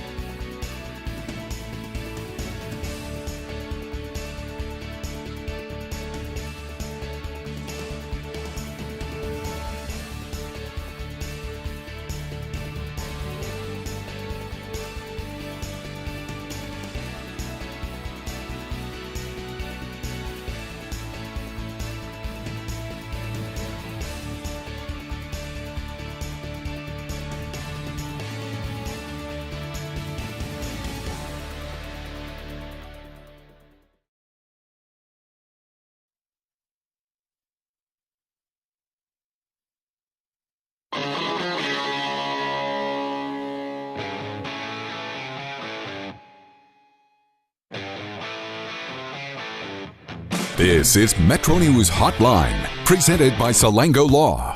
Metro News Hotline is a 3-hour audio tour, navigating the world of sports, news, entertainment, tech, and more from a Mountain State point of view. Hotline is a no-politics zone. You can join the conversation. Text the show at 304-825-5304.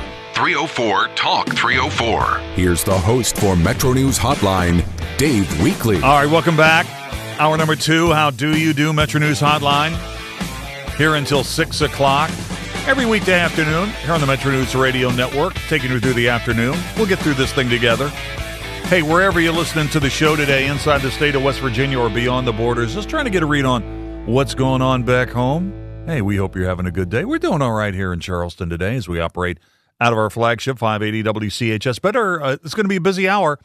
Busy hour. We'll take a quick peek at what happened in the financial markets today. Reset our question of the day, which is stock car racing related. NASCAR opening up this weekend with the Daytona 500. So we will be getting into that. David Mayfield subbing in as the guest host of Mountain Stage. What's happening with that? We'll run down the lineup and talk to him. He's always entertaining. A little bit later on in this half hour, we've got the entertainment report. And at the bottom of the hour, we'll play some Pick One. Thursday at 4:33 is turning out to be our Pick One time. Coop, you got your picks ready? You ready to go? Also, we will open up the On This Date file around 4:50. The 5 things to know at 5 o'clock. We'll keep you updated on what's going on at the Country Roads Shootout, day 4 of that wall-to-wall high school basketball bonanza from Institute. We'll get you caught up on that. 5 o'clock hour, Amy Smith from Investors Business Daily is going to be here. We'll play in or out at 5:25. 5:33, Kevin Kinder, BlueGoldNews.com. I think he might have been in the building for last night's WVU women's beatdown of UCF by 50 points. West Virginia women scored over 100 points last night. Capital Report with Jeff Jenkins at 4:50, and then more of your responses to our question of the day before we wrap it up at 6 o'clock. Let's start, as we always do, at the top of the 4 o'clock hour. Here's what happened in the financial markets today. The Dow was down 1.3%. The Dow losing almost 670 points. Back under 50,000, at least for the moment, at 49,451. S&P 500 was down 1.6%, lost 109 points. S&P closing at 6832. NASDAQ was down 2%, losing 470 points today. NASDAQ closing at 22,597. By the way, if you got any individual stocks or comments about the direction of the financial markets that you want Amy Smith to address, don't wait until the last minute. Go ahead and send those to me now if you can text them in. 304-TALK-304, 304-8255-304. Individual stocks related to West Virginia that were big percentage gainers or losers today. AEP had a good day, up 3.8%, gaining $4.66, $126.91. At the close today, DuPont was down 4.2%, lost $2.14, $49.39 at the close today. FMC down 9%, 9.1% in fact. Lost $1.46, $14.16 at the close today. There were some places to hide. Kroger was up 2.2%, gained $1.53, $70.19 at the end of today's session. In the energy space, oil today down 2.7%, lost $1.77. WTI on the NYMEX closed at $62.86. Conversely, nat gas was up today, up 1.7%, tacked on 6 cents, trading currently at $3.21 per unit. Here's our question of the day. Question of the day has to do with NASCAR because the Great American Race is on Sunday at Daytona, the Daytona 500. West Virginia has the highest concentration of NASCAR fans per capita, often ranking at or near the top in studies regarding fan density. Because West Virginia lacks a major NASCAR track, residents primarily consume racing content via TV. And by the way, the Huntington-Charleston TV market is ranked among the top 20 TV markets in terms of NASCAR fan concentration. We got our gearheads here in the state. So here's the question of the day, and it's sponsored by Salango Law. Have you ever been to a NASCAR race? Have you ever met a NASCAR driver? Have you ever been to a NASCAR race? And have you ever met a NASCAR driver? To respond, text those in. 304-TALK-304, 304-8255-304. Tweet me. I'm on Exit Weekly, WEEKLEY, one word, 3 E's, WEEKLEY. From X, here's Matthew. Dave, I've never been to a race or met a driver. On my sports bucket list is the Bristol Night Race. Take your earplugs. Anthony in Clarksburg. Dave, I've been to Bristol for the Saturday, September night race. It's a great time. Still have not met a driver. Rocky on X. Dave, yes. Used to regularly attend the races at Charlotte, Richmond, and the Brickyard. I've met several drivers on those trips, but my favorite is meeting Richard Petty when he came to race at Ona in the early 70s. Got my picture with him. I was 9 years old, and it's hanging proudly in my house. We got a lot of response to this NASCAR question, and we will get into more of those responses in a bit.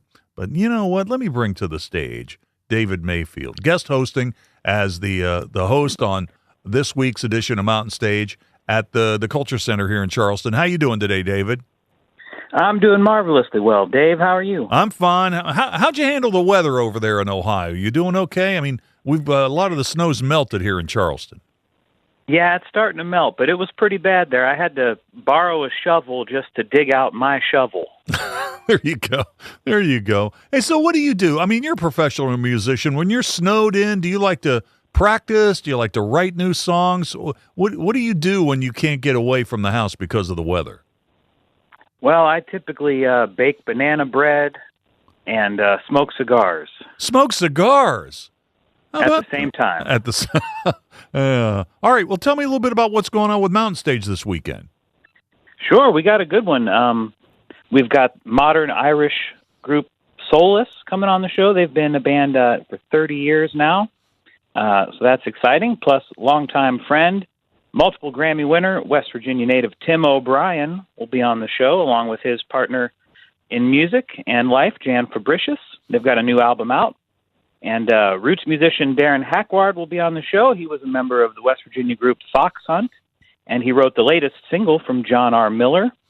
And we'll have a duo from the Shenandoah Valley of Virginia called Clymer and Kurtz, and then sort of modern progressive bluegrass from the Amanda Cook Band. That sounds like a pretty good show. We had Larry Gross in here last week, and he was pointing out that I think Tim O'Brien's got the belt for the most appearances ever on Mountain Stage. I would believe that. Yeah, he's been a big friend of the show. Hey, you know what? You and I have done quite a few of these talks about Mountain Stage over the last year or so. How many shows do you think you've guest hosted? You know, I need to sit down and figure that out. I have no idea. I know this one will be special because it's the first time I'm really going to try. No, that's not necessarily true. Are you? But I'm getting the feeling just from the conversations you and I are having that you're getting more comfortable with it. I think so. Yeah, they keep asking me back. So either I'm figuring it out or I'm underestimating their desperation. All right. So what are you going to be doing? Are you going to be playing anything in this show? Well, I'll sing the theme song. Right.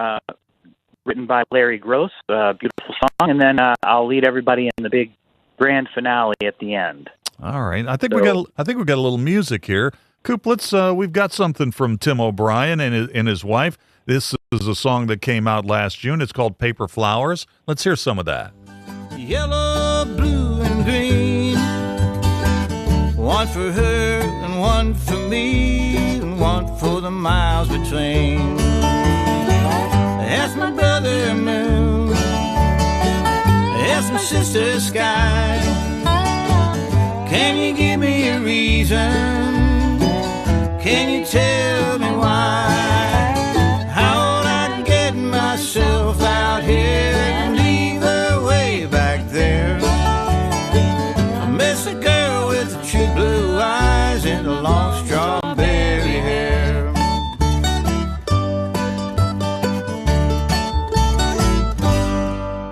There you go. Tim O'Brien can pick it. Hey, tell me a little bit more about Amanda Cook and the Amanda Cook Band. Now, you're on the same label, correct? That's right. Yeah, Amanda actually is the head of that label now. She took over things about a year ago. She's one of the hardest working people in bluegrass music. She does a lot in leadership roles and shepherding in the next generation of bluegrass. and she just sings the truth. You know, she's got a bit of a grit in her voice, and always has a really polished, modern bluegrass band that really know how to pick. All right. Well, I'll tell you what, Coop, we've got a little music from the Amanda Cook Band, so let's hear some of that. And I want to ask David Mayfield about something else in a moment. Takes his time to leave the past behind, but you still come creeping in my mind. I rock myself to sleep as I hear the wood floors creak, like a ghost of yesterday just coming home. I know we're not together, but I'm not here alone, 'cause I can't get you out of my bones. No, I can't get you out of my bones. No, that's nice. So how did you and Amanda Cook get hooked up in terms of being on the same label, or how did she find you? Tell me a little bit about that. Sure. Well, we played a festival together in Michigan, and she had just started working for the label. She wasn't running things just yet, and saw my band and put in a good word for us, and then we got signed by Mountain Fever Records, and then a couple years later, she took over the whole operation. David, how many albums do you have? Oh, I've got maybe 4 or 5 that I've put out over the years. Working on a brand new one right now with my bluegrass band. Okay. So do you like the process of putting a record together as opposed to performing live? I like both. They're completely different animals. You know, when you play live, they see the vein pop out on your neck when you're reaching for the high note, and they see the sweat flying around, and when they're listening to the album, they don't get any of that. So you kind of have to grab them just with the music, and you might only have a few seconds, you know, to get somebody's attention. So that's always a challenge. Have you noticed that you're a relatively new association with Mountain Stage has helped sell any units? Oh, sure. I've got, you know, I call it the Mountain Stage bump. Nice. And everywhere I go, I'm constantly, you know, reaping the benefits. People are, you know, calling out to me, hey, you know, are you David Mayfield? I say, yes, I am. And then they say, well, you left your credit card. Yeah, right. Right. Well, you know, the Culture Center here in Charleston is not exactly a huge venue, but tickets to these Mountain Stage shows have a tendency to go pretty fast. Are there any tickets left for this weekend show? I think there's a few, but I wouldn't sleep on it. All right, yeah. Well, you know what? I think you're going to be good to go in terms of weather driving down here from Ohio. Where are you in Ohio? I forgot. I'm in Akron. There you go. All right. Well, David, always great to talk to you. Thanks for coming on the show. I do appreciate it. Absolutely. Thanks, Dave. All right, David Mayfield. He's the guest host, hosting this week, Mountain Stage. It'll be the show on Sunday night at the Culture Center here in Charleston. By the way, the show, Mountain Stage, will be in Huntington. That will be on February 22nd, so that'll be a week from Sunday. And that show's practically sold out. And then they've got another show that they'll be doing in Athens, Ohio on Sunday, March the 1st. And then they'll be back in Charleston for a show on Sunday, March the 8th. You know, if you're not really that familiar with Athens, Ohio, and you think, wow, that's a long way away, it's really not. I mean, if you're listening to our program here in Charleston, you can get to Athens in about 80 minutes. It's a real easy drive over there. So Mountain Stage in Charleston this weekend, Huntington the following weekend, Athens, Ohio on Sunday, March the 4th, and then coming back home to Charleston for the next show. That'll be on Sunday, March the 8th. I want to get back to our question of the day. I have just a couple more minutes here before we have to take a break to get some responses. We have a lot of responses to the question today about NASCAR and are you a fan, and the big Great American Race is coming up this Sunday. So the question of the day, West Virginia has more NASCAR fans per capita than any other state. The Charleston-Huntington market is among the top 20 TV markets in NASCAR fan concentration. So the question is, have you ever been to a NASCAR race, and have you ever met a NASCAR driver? Have you ever been to a race, and have you ever met a NASCAR driver? Let me get a couple of these responses here. Let's see. Oh, man, we're starting to get a lot of response to this. Oh, Coop, did you see this one, though? 304-216. Dave, I seriously doubt your statistics. 20 years ago, everyone I knew talked NASCAR. I tried to watch, but I couldn't take it. 20 years later, today, I don't know anyone that watches or follows it. Like Chris, it died with Earnhardt. How about that? Yeah, Chris Lawrence from the Morning News was on within the hour talking about he really hasn't paid too much attention to the sport since Dale Earnhardt died at the Daytona 500 25 years ago. This is the 25th anniversary. Let's see, 304-582. Hey, Dave, been to 6 different tracks, met so many drivers, and got autographs. 2 of the coolest being Jeff Gordon, crew chief, and his ex-wife on a car hood, and got a hat signed by Dale Earnhardt and Richard Childress on their Daytona 500 win. Best driver to meet, Darrell Waltrip. Biggest jerk, Tony Stewart. Oh, he's calling smoke out. I've heard some Tony Stewart stories before. Calling out smoke. By the way, before you go, you can do this whenever you want to. However, we do have some listeners that have texted us and been like, "You never paid off what coach freaked out." Remember the Tang thing?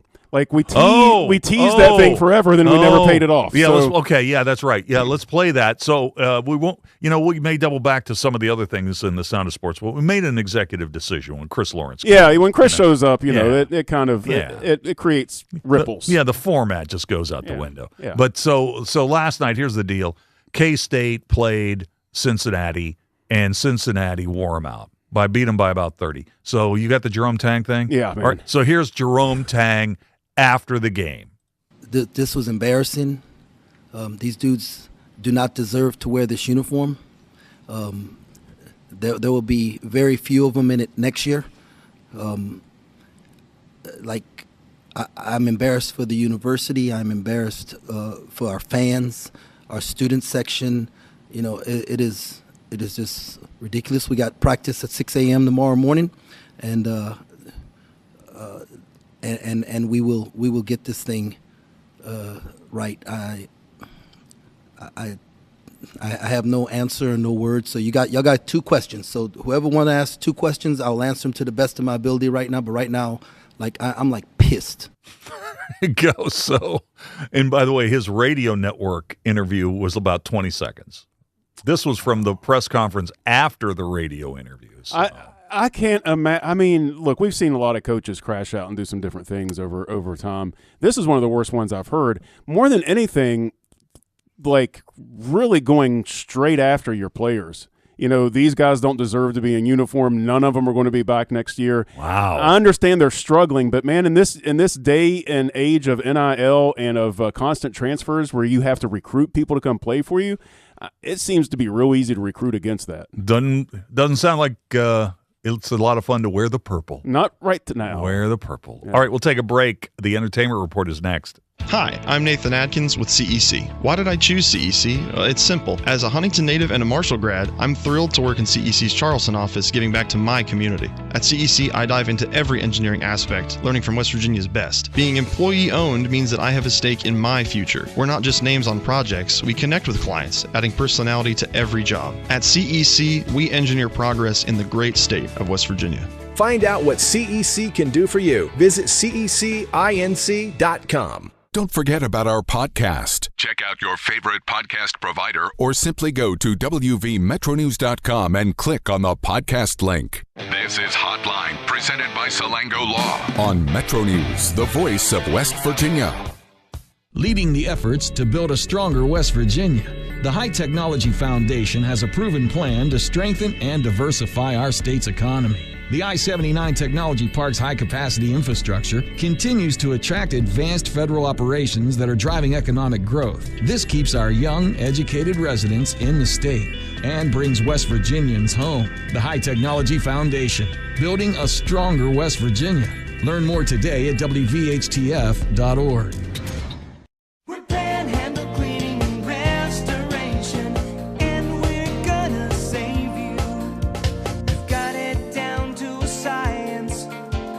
Absolute state of art. We do it all.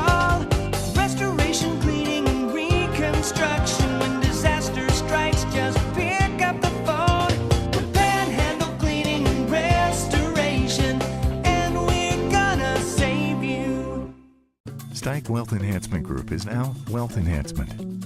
We believe retirement starts with a plan. Saving for college starts with a plan. Your legacy starts with a plan. Do you have the right plan? Call our team at 304-443-4240 or email steig-info@wealthenhancement.com. New year, new trucks. Start your year off with a new truck from Dan Cava Toyota World. Now lease a 2025 Tacoma for as low as $299 a month. Save over $7,500 off on select Tundras or get 2.99% for 72 months. It's your last chance to get a gas model 2025 RAV4. Don't miss out. Come experience cars you can count on year after year. Dan Cava, Toyota World in Fairmont. Shop the road. You own a boat because you love spending time on the water. Choose the outboard that allows you to make the most of it. Honda Marine's legendary reliability, ease of maintenance, and powerful performance keep you going strong. And they're all backed by the peace of mind protection of the industry's best limited warranty. Visit your Honda Marine dealer today and find out why it's more than an engine. It's your time on the water.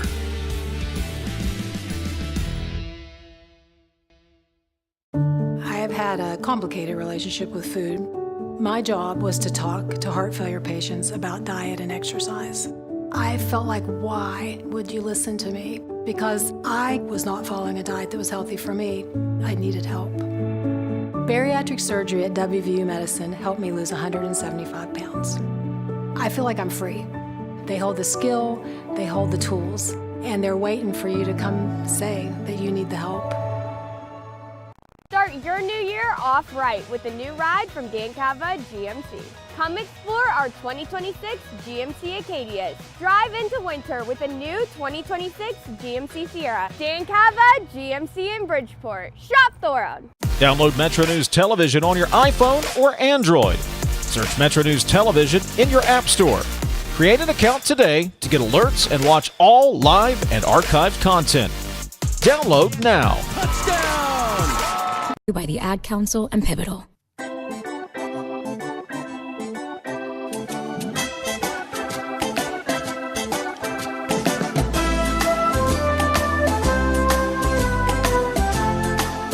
All right, talking TV and more. You know, the Olympics continuing on NBC tonight. Tough to count a program against it, but a couple of the networks are trying to do that. CBS has got a 2-hour new Survivor tonight at 8 o'clock. On Fox, Next Level Chef at 8, Animal Control and Going Dutch. They're all new. And there's been a lot of chatter about Love Story, John F. Kennedy Jr., and Carolyn Bessette. That series is going to premiere tonight on FX and Hulu. We'll take a break, and we'll come back and play some Pick One. That's coming up next. This is Metro News, the voice of West Virginia.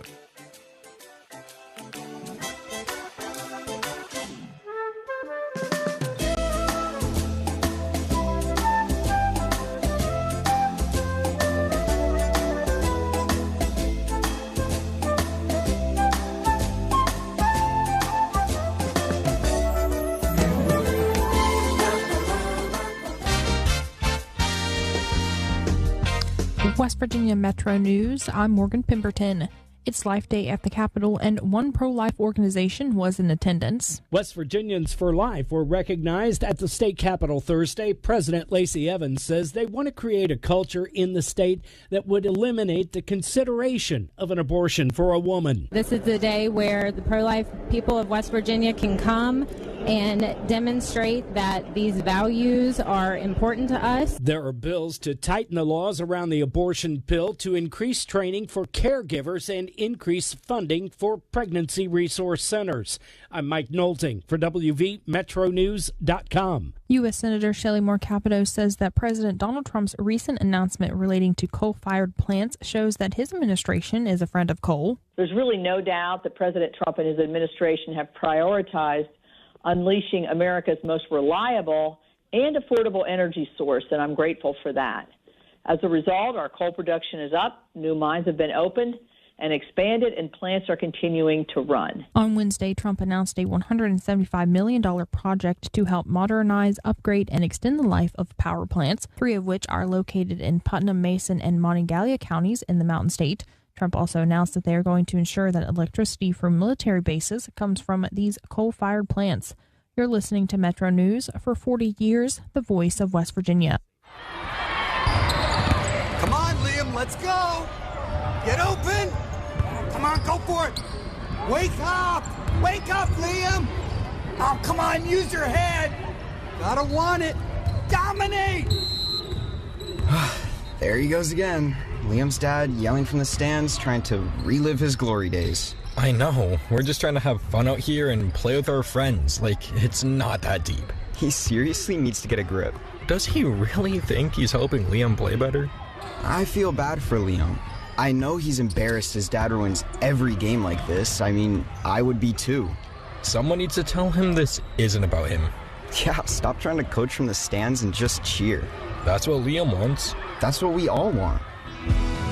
Be your student's biggest fan, not their biggest critic. This message presented by the WVSSAC and the West Virginia Athletic Directors Association. A man is in custody and is facing charges after an early morning stabbing Wednesday in Marion County. 33-year-old Antoine Before has been charged with attempted murder, robbery, kidnapping, burglary, and assault during the commission of a felony. Before is accused of stabbing 22-year-old Zion Smith. Smith was found around 6:30 in the morning with 2 stab wounds to his torso. Authorities say that Before had gone over to the house to take a dog from a woman he shares a child with and confronted Smith for being in the house. From the Metro News Anchor Desk, I'm Morgan Pemberton. Being isolated and lonely can be harmful to your health, resulting in high blood pressure, a greater risk of heart disease, and early onset dementia. So it's important to build and maintain social connections. Try a new hobby, volunteer, exercise, or use your phone or other device to stay in touch. Visit connecttoeffect.org to find resources and ways to stay connected. Presented by AARP Foundation with support from United Healthcare.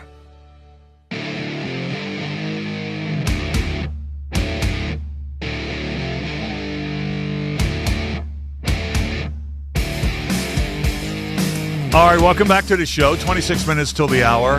Good news at the Winter Olympics. The United States back in front of Latvia 2-1. Getting close to the end of the second period. This one's been tight. This one has been tight. 7:06 to go, second period. United States leads Latvia 2-1. We'll keep you updated on that and let you know when it goes final. Coop, are you ready to play Pick One? Sure. Let's get it in. Let's get some Pick One action going. Here we go. Time for Pick One. The rules are kind of explained in the title, and pick one for each topic. 2 choices are given, and you must select one of them, hence you must pick one. Coop and I have 5 sets of Pick One topics. We have not seen each other's Pick One selections. There are no correct answers. There are simply opinions. Honest responses, well, they're likely to result in hurt feelings that could jeopardize our friendship and working relationship, but we're willing to risk that. Come on, for the sake of what else? Higher ratings. Let's get started. Pick one topic number 1. Dominic Paris, frontman of the Italian metal group Rise of Voltage, captured a bronze medal in the men's downhill at the Winter Olympics in Italy. He's known as King of Borio. He's recorded a couple of records. He's a great downhill skier, but finally got to the platform and won a bronze medal. Coop, pick one topic number 1. Would you rather be in a successful band or win a gold medal in the Olympics? Would you rather be in a successful band or win a gold medal in the Olympics? By successful, you mean truly successful, like a chart topper, go on tour, sell out arena type of thing. Easily it would be a band. And I know how amateur athletes struggle. Unless you're winning that gold medal as an NBA player or something like that, and you already got bank. Those guys have to beg for sponsorship money a lot of the time. It's not necessarily a luxurious lifestyle, and frankly, I love our Olympic athletes. Don't get wrong, but it's way cooler to be in a band. You might be right about that. Paris has 7 previous World Cup wins in the downhill and the Super G. I mean, he's really accomplished. Yeah, for sure. And I mean, that's amazing. Yeah. And I love guys that stack the medals. I have mad respect for them. Don't get me wrong, but I'd like to be in a big band. All right. Pick one topic number 2. Elon Musk told ex-AI staff this week that the company will build lunar factories to manufacture AI satellites and construct a giant electromagnetic catapult to launch them into space. Musk described the moon as a stepping stone towards building a self-sustaining city before eventually colonizing Mars and exploring other star systems. We've heard some of this before. Well, we're a year away from his Mars target, so Yeah. So last weekend, he announced that SpaceX had shifted focus to building a self-growing city on the moon. So pick one topic, number 2. More interesting to you, a potential moon colony or a Mars mission? Oh. More interesting to you, a moon colony or a mission to Mars? So I'm assuming you must mean a manned mission to Mars, yes, like where they like the Martian type of thing, where they go out there with habitats and all that stuff. The honest truth is, Musk is right in this, is that the moon has to come first for any true solar system investigation. We have to get out of the gravity well of the Earth so we can more navigate in our solar system, and it doesn't take as much energy and stuff like that. So although there could be a Mars mission before that happens, it's going to be a lot easier to run these research missions and to explore the solar system once we are out of the gravity well and we can get on the moon. So for me, you got to have a moon colony first. It may not be what comes first. We might have a mission to Mars first. Who knows? But there's a lot of NASA targets to the moon right now, and I think we have to have a colony there first. We need to get Rod Pyle back on our show to talk about the realistic problems of a potential trip to Mars. Oh, yeah. There's a lot. They're starting to figure out the radiation thing, but there's still no real good solution for the radiation thing. Yeah. So there you go. That was pick one, topic number 2. Okay. So we've been talking a lot about NASCAR today. The Daytona 500 is on Sunday. It starts the NASCAR season. Would you rather start on the pole of the Daytona 500 or qualify for the weekend at the Masters? So, we're not talking about winning the event. We're just talking about earning the pole, which Busch did last night, sitting on the pole of the Daytona 500, or through the first 2 rounds of the Masters, qualifying for the weekend and being there for Saturday and Sunday. Please pick one. It's a good question. 2 sports that I don't negotiate with all that often, so I have to put myself in the situation. I mean, realistically, I probably have, not that I could drive a NASCAR, but I know how to drive. Which is a lot closer than anything about golf that I know how to do. Right. I mean, I can swing a baseball bat is about the closest analogy that I have. But we're not talking realism here. We're just talking what you would prefer to do, right? Yeah. And although I'm not a huge golf fan, I don't super consume it. Man, I still like being out on the links. I still like when it's a nice day out in the early mornings and when they're still dew on the ground and stuff along those lines. I mean, that's kind of my vibe. So I got to go with the golf thing, even if it's not my sport. Okay, one quick thing about this. If you win the pole at Daytona, that's an achievement. For sure. Okay, that's a massive And just achievement. making the cut isn't necessarily. I get that. Yeah. I get that. But I'm going to get in a wreck if I try to drive out there. Give me a cart and give me some dew on the grass. Let me walk around a little bit. Even if I'm not doing any good, I'm having a good day. All right, pick one topic, number 4. Now, when Chris Lawrence was here, we talked about the fact that this is the 25th anniversary of the Daytona where Dale Earnhardt lost his life. You know what else this week is the anniversary of? What's that? It was 25 years ago this week that the Eagles fired Don Felder. Okay. All right. Wow. So I know it's pretty random, right? So Don Felder got booted out of the Eagles 25 years ago on February the 6th. Actually, it was the end of last week by Don Henley and Glenn Fry. Did they find out he was a Hawk, or what was the? It's a whole thing. I know. It's a whole thing. I know. Okay. So pick one topic, number 4. More significant band firing. More significant band firing. The Beatles firing Pete Best right before they started to record, or Ozzy Osbourne being kicked out of Black Sabbath. Man, those are both pretty significant, right? More significant band firing. Pete Best out of the Beatles or Ozzy out of Black Sabbath. This is going to be unbalanced because of the depth of knowledge that I have about the Beatles and my relatively lack of depth of knowledge other than the music that I know about Black Sabbath. How and dare Ozzy. you? I mean, I like the music I have out, but I've never read books. I've read tons of books on the Beatles. You know what I mean? And a couple of things that are true. I think the primary thing that is true, I don't know, with all the talent that the Beatles had, without Ringo as being part of the band, the charisma of the band, and frankly, his drumming is way underrated. And you can go to professional drummers now that have evaluated these things, and they'll tell you, wow, a lot better than you thought. He's better than a metronome, man. He's better than a metronome. He's absolutely steady. The Ozzy thing is a huge, with an earth-shaking thing, there's no doubt, because Ozzy breaking off and going on his own route created a whole different genre of music beyond the genre of music that he created with Sabbath, you know? So, I mean, that was huge. But I don't know that the Beatles would have been the Beatles the way they were without Ringo and without that sort of legacy of making that switch. And, you know, the whole thing was a little bit, the stories vary on that, on exactly how it went down and everything. But basically, you know, they woke up one day and Ringo was hanging out. I was like, you're our guy now, you know, and that's kind of the way it happened, and it worked out best for him. I guess I have to go with that. I don't feel great about it just because of my levels of knowledge are so much greater with the Beatles, but I still got to go with the Ringo best thing. All right, pick one topic number 5. We are seeing now that the actor Michael Douglas is going to have a memoir that's going to be coming out on October the 6th.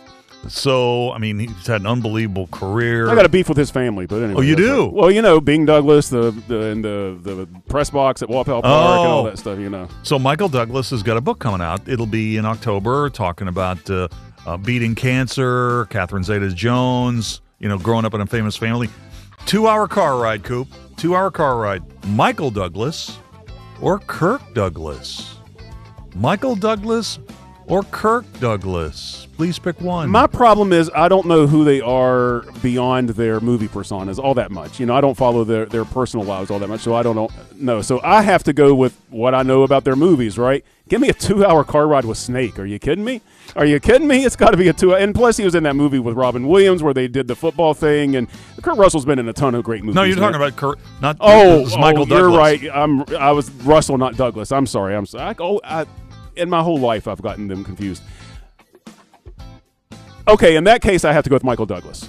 With Michael on that one. Okay, I completely did it. Yeah, I got to go with Michael Douglas. It's still tons of great movies. They're talking about Demi Moore and Disclosure and that whole thing. Yeah, we could definitely have that discussion. The Game. Yeah, one of my favorites. I just showed that to Shannon last year who had never seen it. She loved it. I was like, this is an underrated gem. It's really good. All right, what do you got for me? All right, pick one. Question number 1. So we've recently had some breaking weather, you know, seen some sunshine for the first time in several weeks here this week, even had a nice day in the 60s and things like that. So what makes you feel better when, like, the weather breaks and you're able to finally get out and do something?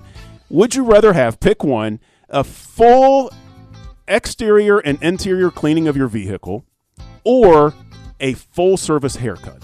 Ha! Well, I tell you what. My car needs cleaning out. It feels good when you get in the nook and crannies, man. It feels good. I think it's got to be cleaning out the car. The car. I think it's got to be the car. Man, I got a haircut today. It made me feel good. Yeah. I don't know why. Good haircut. Looks good. Yeah. Okay, so a car we have there. Okay, baseball season's right around the corner, you know, so we have to start talking a little bit about baseball every once in a while. So I got to know here. I was doing a little research today, and I wanted to give you a hard choice. So you're starting you're using this time machine to start your baseball franchise, and you need to go back and find yourself an ace starter, right? You come to the point in the time travel draft where there's 2 pitchers left that they're obvious. You have to choose between them. Everybody above them's gone. The guys below them are obvious. So 2 guys come up, and you have to choose between these 2. Pick one between Greg Maddux and Warren Spahn. And I have the numbers if you want them. It's incredible. Well, I think recency bias is going to make me take Maddux. Sure. Yeah. Right? But in terms of innings pitched per start, total wins, I think Spahn's got him beat. And it's not really that close, right? What's the total wins? Spahn has 363, Maddux 355. Oh, wow. That's a lot closer than I thought. WAR, Maddux 106, Spahn 100. Total games 744 to 750. All right, I'm just going to. Okay, here's maybe an unpopular opinion. I'm just going to say baseball's better in the Maddox era than it was in the Spawn era. So give me Maddox. Okay, give me Maddox. I couldn't believe when I was looking these guys up today. Man, they are. Spawn had a lot more walks, but a lot less and less strikeouts too, which I didn't expect. Maddox had more strikeouts. Mm-hmm. All right, good question. I love baseball questions like that. Okay, number 3. Keeping with the sports thing for just a minute. So you have been named the grand poobah of one NFL event. Every change that you suggest is automatically implemented, no questions asked. Pick which event you want complete control over. The Pro Bowl or the Super Bowl halftime show? Super Bowl halftime show. Super Bowl halftime show. It's watched by, this year like 130 million people. Could you not get the Pro Bowl to that point? The Pro Bowl's crickets, man. Now it is, but with you in control. Between like the Players Association and insurance problems, forget the Pro Bowl. Give me the Super Bowl halftime show. Not even close. Okay, question number 4 is a little different. What I have here is I have it's pick one, but I have 4 brief things that you have to choose which one is real. These are very short. It won't take very long to go through them. Okay, so here's 4 facts about celebrities, one of which is false that you have to choose. Johnny Depp collects Barbie dolls. Beyonce keeps around 80,000 bees. Mike Tyson is passionate about pigeon racing and raises pitching. Or Jason Statham is a near expert potter, the thing like they did in Ghost. Okay, only one of those is false? Only one is false. Beyonce and the bees. That is incorrect. Really? Yes. She does keep 80,000 bees, the Bayhive. She does actually keep 80,000 bees. The Johnny Depp thing? That's correct as well. Or that's wrong as well. He does collect Barbie dolls, and apparently he uses them to help him relate to kids. Okay. All right. Wow, man. That's crazy. Which one was right? I must have did a good job with it. The Jason Statham one is the one I made up, that he's a near expert potter. All right. Quickly, one more. Last one. What would be the best innate magical power for you to have? For the rest of your life, for every French fry that you ever ate to be the perfect temperature, or for every beer you ever drank to be the perfect temperature? Okay. It's got to be fries, because this is like a pet peeve of Linda's, and I'm tired of hearing about it. It's a pet peeve of mine, too. And frankly, beer is a little bit more forgiving. There's like a 3-degree range that you have with fries where they're still good. That's good stuff. Got to go with the fries. All right. That's it for pick one. That was a good one. We'll take a break, and we'll open up the On the State file next. Metro News Hotline, presented by Salango Law, will return right after these messages. I have had a complicated relationship with food. My job was to talk to heart failure patients about diet and exercise. I felt like, why would you listen to me? Because I was not following a diet that was healthy for me. I needed help. Bariatric surgery at WVU Medicine helped me lose 175 pounds. I feel like I'm free. They hold the skill, they hold the tools, and they're waiting for you to come say that you need the help. New year, new trucks. Start your year off with a new truck from Dan Cava Toyota World.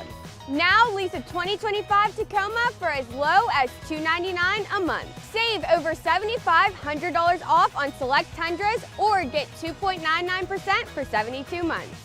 It's your last chance to get a gas model 2025 RAV4. Don't miss out. Come experience cars you can count on year after year. Dan Cava, Toyota World in Fairmont. Shop the road. You want to know what West Virginia is talking about? It's good to be back in Morgantown today. Now it's different. I think it's mostly just business. What I voted for and what I think makes the most sense. Well, Dave, this has been a bit of a controversy. I want to thank the caller last week that said I sounded like Hoppy Kurtzville. That was flattering. Join Dave Wilson and TJ Meadows Monday through Friday for Talkline on Metro News Television.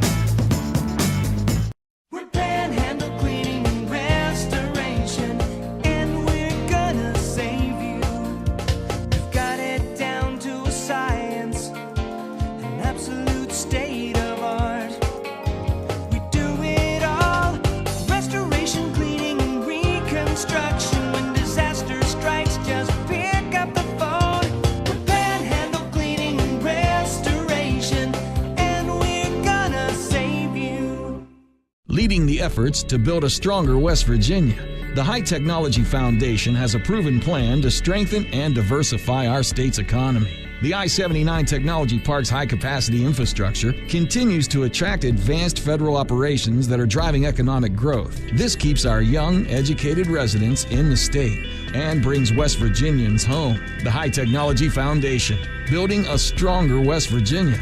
Learn more today at WVHTF.org.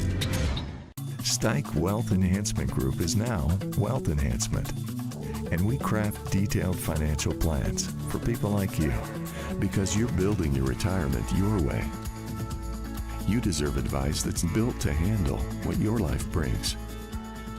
To meet with your Stike team advisor, call us at 304-443-4240 or email stike-info@wealthenhancement.com.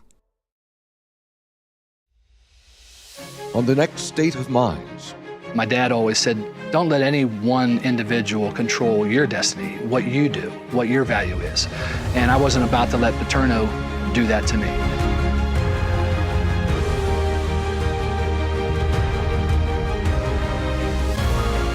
I mean, it was just a phenomenal time, my first game, and to be accepted as a Mountaineer.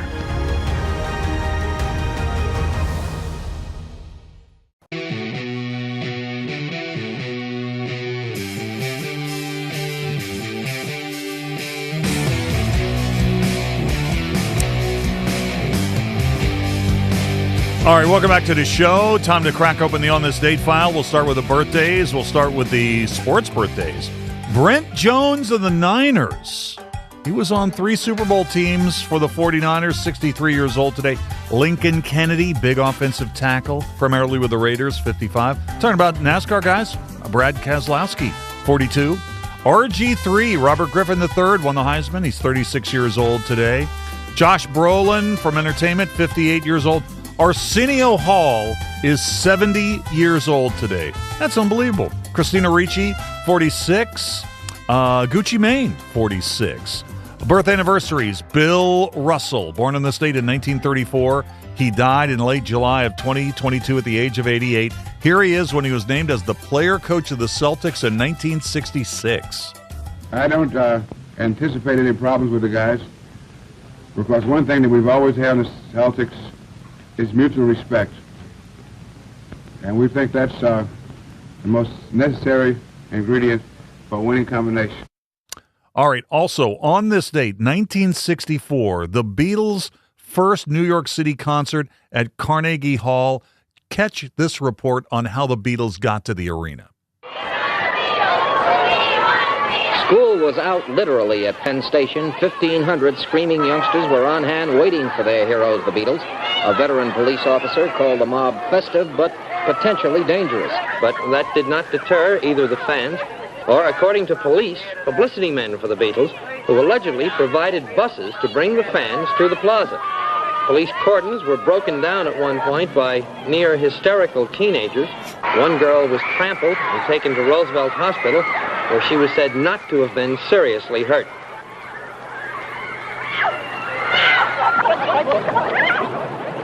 Another girl fainted in the mob scene. Her friends revived her. She refused medical attention and returned to the fray. Returned to the fray. So the Beatles, their first concert in New York at Carnegie Hall. Before the concert, John Lennon dropped by radio station WMCA for some quick promos with the good guys before the show. This is John Lennon of the Beatles. And this is Joe O'Brien. And Jack Spector. Of the Good Guys. And we're going to sing. So stick around, kids. You start, John. This is where you hear the four good guy Beatles. This is where you hear the hits played the Beatle way. Stick around all night, hey, stick around all day, for the Beatles sound the best around WMCA. Hey! Isn't that awful? Beatlemania strikes again. WMCA, yeah. And our musical birthday to the break today, Michael McDonald of the Doobie Brothers is 74. The 5 things to know at 5 o'clock in sports are coming up next.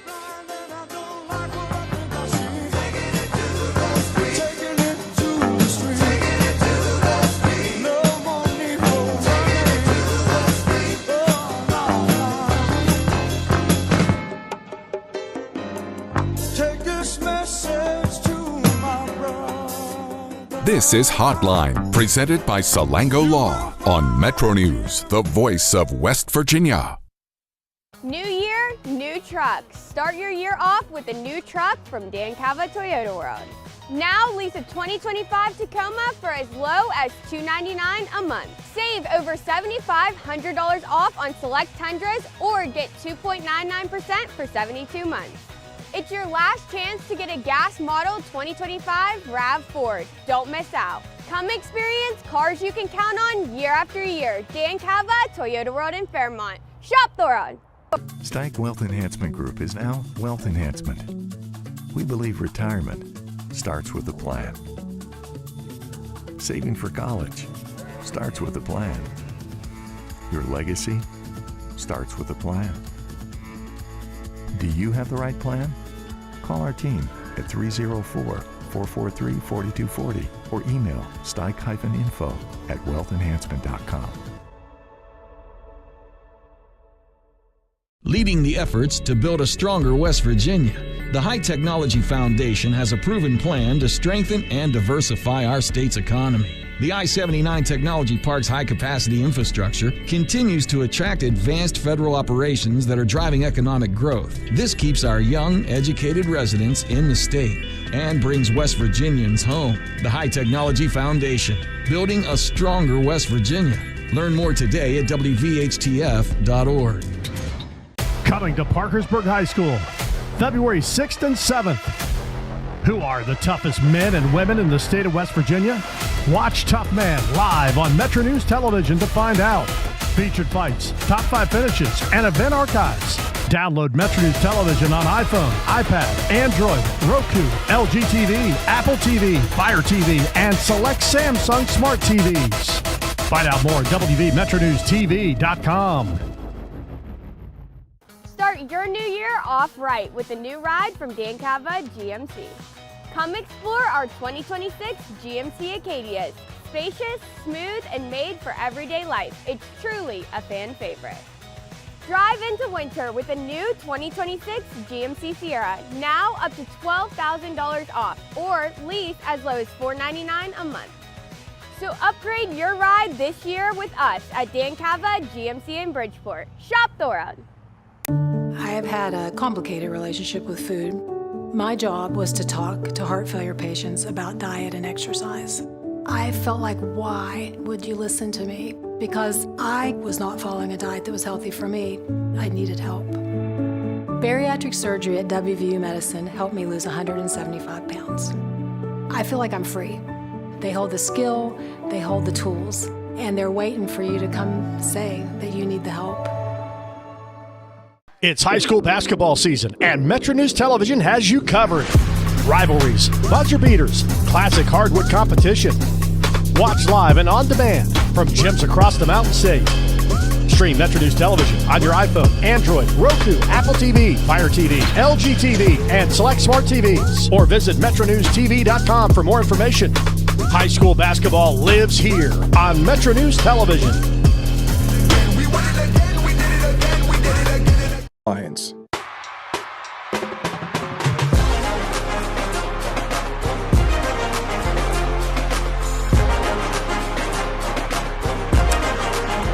Sports headlines at 5 o'clock. Olympic hockey. The United States leads Latvia 4-1 going to the third period in the Olympics. Country Road shootout. Big upset earlier today. Hurricane hands Morgantown their first loss of the season, 60-56. Wahama over Greenbrier West, 60-59. Tug Valley downed Magnolia 91-43. Grafton over Mingo Central 76-51. This is Metro News, the voice of West Virginia.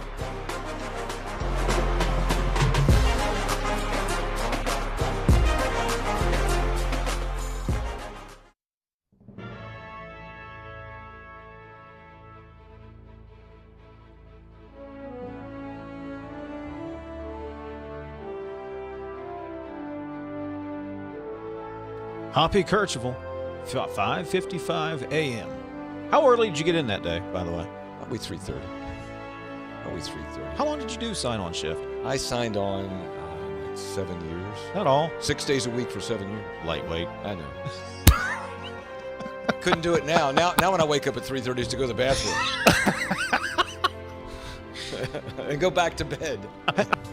Welcome to the 2 o'clock hour, Metro News Midday, powered by Salango Law. Visit salangolaw.com on a Wednesday, and I apologize because Stephanie Pauly is our producer, one of the producers of the show, and normally she has everything. We have a thing we call the run sheet, when we have who we're calling and what we're doing and so on. And so, and Stephanie, I don't even know whether you know this, I did the run sheet today, and I put the wrong date on. I put 2025 on it, because how many of us in modern day actually write the date out anymore? I mean, you did it when you were in school, you did it back when people wrote checks and whatever.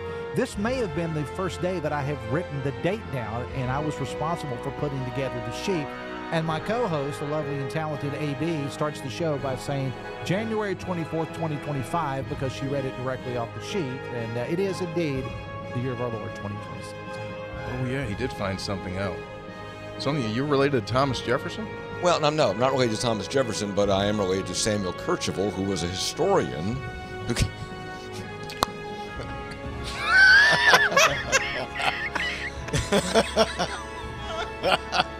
going to tell you something about Samuel Kercheval. Him and Jefferson out smoking corn silk. Kercheval told him, Thomas, I don't know about this country. Might want to start again. He could. So I don't have a monitor here, so I really can't see what happens at the beginning of the show. Mm-hmm. So at what point do I pop up? When the music starts and Mr. Announcer comes on? Yeah. So they see all the little panic things that I do that I'm still in the process of setting up? Yes. They see you shuffle about uncomfortably. They see you blow the dust off your headphones. They see you put in like 2 cough drops at the same time. Oh, yeah. I don't do 2 at the same time. Okay. All right. I don't know that. I should probably. Now, these shows are archived, right? So I can go back and watch them. Yes. So I could live this show in real time and then go home and, when I say something to Linda like, hey, did you hear when I did this? And I don't watch it. Well, let's get in front of the TV and watch me do it again for 3 straight hours. Yes, it's archived just like the audio podcast. Ah, that's right. And see, this is the thing that gets the NCAA in trouble, when it goes to court here. Is there a clock or not? Greg, we talk about the clock all the time. Mm-hmm. If he began in 2019, the clock should have run out, whether he's played the 4 years or not. And that's part of the argument, because some guys go right through the clock, right? TJ Finley, we've mentioned many times on this show. 7th team coming up this year. He's playing for Incarnate Word. He's played 7 seasons at 7 different schools. Now, why hasn't his clock started? Why doesn't he have the 5-year clock? So if you're Aguilar, I get it. He just bouncing him off the ropes. Somebody save this man.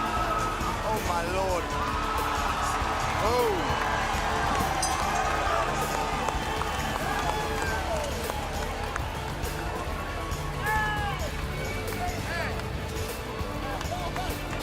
Very nice, very nice.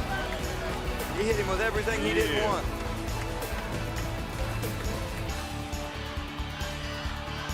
10 seconds remaining. Going to be a direct snap here.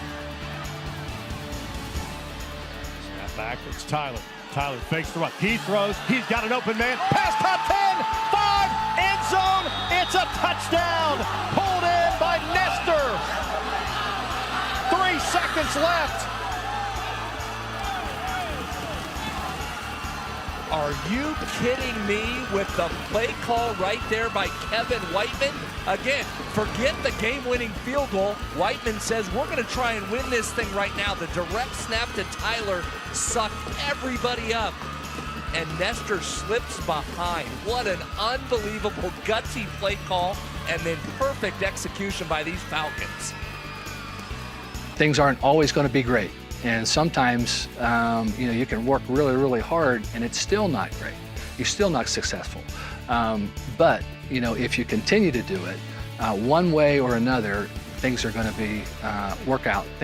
You're going to be successful. And it may not be in the world's eyes, but,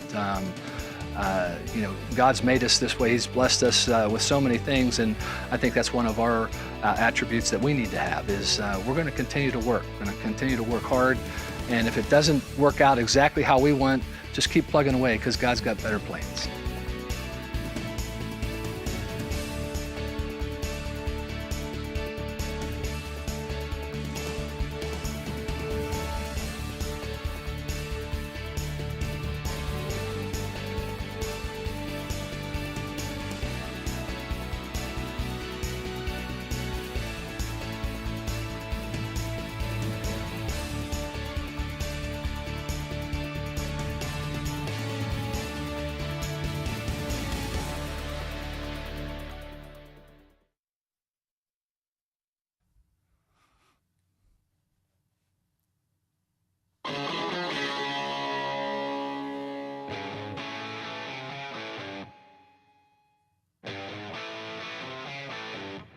This is Metro News Hotline, presented by Salango Law. Metro News Hotline is a 3-hour audio tour navigating the world of sports, news, entertainment, tech, and more from a Mountain State point of view. Hotline is a no politics zone. You can join the conversation. Text the show at 304-825-5304. 304-TALK-304. Here's the host for Metro News Hotline, Dave Weekly. All right, welcome back to the show. It's 5:06 in West Virginia, ready to start the third and final hour of our program today, Metro News Hotline. Thanks for tuning in today, folks. You know, if you've missed any of the busy first couple of hours of the show, you can always double back and check out the podcast. It's available everywhere, but you know what? Take my advice. Just go to the website, and you can find it there, WVMetronews.com. You'll find our podcast there, all the other podcasts that are produced by the network. They're there as well. And there's tons of West Virginia-related news that gets updated 24/7, 365. If you haven't been there in a while, check it out. It's the website, WVMetronews.com. Going to be a busy hour here. We'll reset our question of the day, keep you updated on what's going on with Olympic hockey. The United States continues to lead Latvia 4-1. 18 minutes to go in the third period. Canada was an easy winner already today, but it looks like the United States, after some anxious moments, going to be getting through their first game. But you don't want to speak too soon, but they got a 3-goal lead with 18 minutes to go. This has also been a very busy day at the Country Road Shootout in Institute. A ton of games, a lot of great action over the last 4 days. It's concluding tonight. But maybe one of the biggest games happening earlier today, Morgantown getting their first loss of the season. Quad A leaders, they were upset by Hurricane today, 60-56. The Odell brothers did them in for the Redskins. Parker had 25 points. Carson added 20, and so they get the win over the Mohegans. Hurricane Redskins, a winner over Morgantown, number one in the state, 60-56. We'll run down a bunch of the other scores a little bit later on. We'll play in or out at 5:25, 5:33. Kevin Kinder will be by to talk about the Mountaineers. 5:40, Jeff Jenkins has the Capitol Report to get you caught up on the latest news at the West Virginia Legislature. And then, before we get on out of here, we'll probably hear a little bit of Ross Hodge, WVU's basketball coach, had a press availability earlier today. Quiet week for the Mountaineers. They will be back in action on Saturday in Orlando against UCF. So we'll probably try to play some of that before we leave the air at 6 o'clock. Question of the day. The Daytona 500, the Great American Race, kicks off the NASCAR season on Sunday in Florida. Did you know that West Virginia has more NASCAR fans per capita than any other state? It's true. And the Charleston-Huntington market is among the top 20 TV markets for NASCAR fan concentration. There are a ton of NASCAR fans already in West Virginia. You probably knew that. Here's the question of the day, and it's sponsored by Salango Law. Have you ever been to a NASCAR race? Have you ever met a NASCAR driver? Have you ever been to a race? And have you ever met a NASCAR driver? We want your stories. Text those in, 304-TALK-304, 304-8255-304. A lot of you send me your messages on X. I'm ready for them. At Weekly, W-E-E-K-L-E-Y, one word, 3 E's, W-E-E-K-L-E-Y. All right, we'll get into more of your responses in a bit, but I want to bring Amy Smith into the program. Amy Smith from Investors Business Daily. She's working in Los Angeles. She's out in California now, but she grew up in West Virginia, grew up in the Elkins area. She is, after all, and continues to be the reigning champ, shining pride of Randolph County. Amy, how you doing today? Hey, Dave, I'm doing just great. I always crack up when you introduce me, but it's very cute. Thank you. I got to tell you, it's been a rough day in the market, and I'll get to that story in a second. But I had no idea that you were an ace chicken wing person. So you were in a big competition. You're in L.A., but you went down to San Francisco, and you were in a big chicken wing competition at Guy Fieri's Flavortown restaurant. How'd it turn out? Yeah, it was a lot of fun. So basically you have this huge Flavortown tailgate. He gives out 10,000 tickets. There's all kinds of food vendors. It's an association with Boda Box Wines. And so basically you enter a chicken recipe, which I did. Mine were called the Backyard Garden Wings. And it's basically herb butter with Amy's Lemon Zing hot sauce. And so I was chosen as one of 3 people around the United States to attend this event.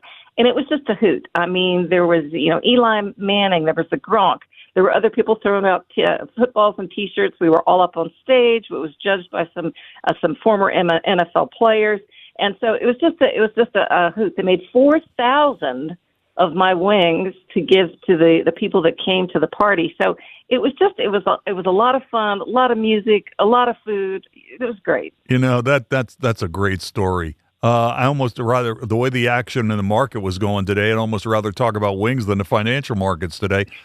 But I got to ask you about the markets.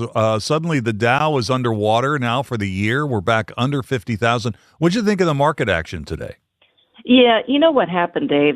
We dropped today. Investors began to worry about the negative side of the artificial intelligence build-out.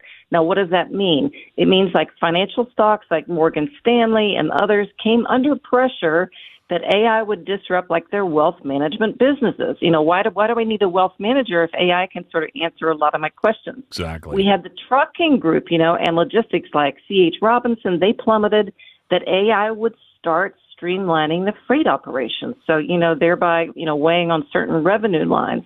Then there was another one that went into the real estate sector, hurting stocks like CBRE on the notion that higher unemployment would hit demand for office space.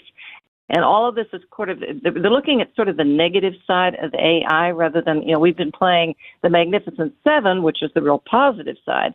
So we just got some jitters in the market today. Yeah, there really was nowhere really to hide. Bitcoin was down today. Where was Bitcoin? I think Bitcoin finished around 65,000 today, down almost 3%. So we're underwater for the year on Bitcoin as well. There was really nowhere to hide. There are going to be some pockets that work, but even the big integrated oils and energy stocks in general, which have been roaring since the beginning of the year, the earnings are pretty good. They've kind of recovered, and the stock looks pretty healthy here. It's up about 7% for the year. What do you think of McDonald's? Yeah, I agree. It has recovered. It topped analyst expectations on their earnings. They're pushing back to value to get back their customers. They've got a Grinch meal. They've got their Monopoly promotion. That's helped the burger chain win customers back.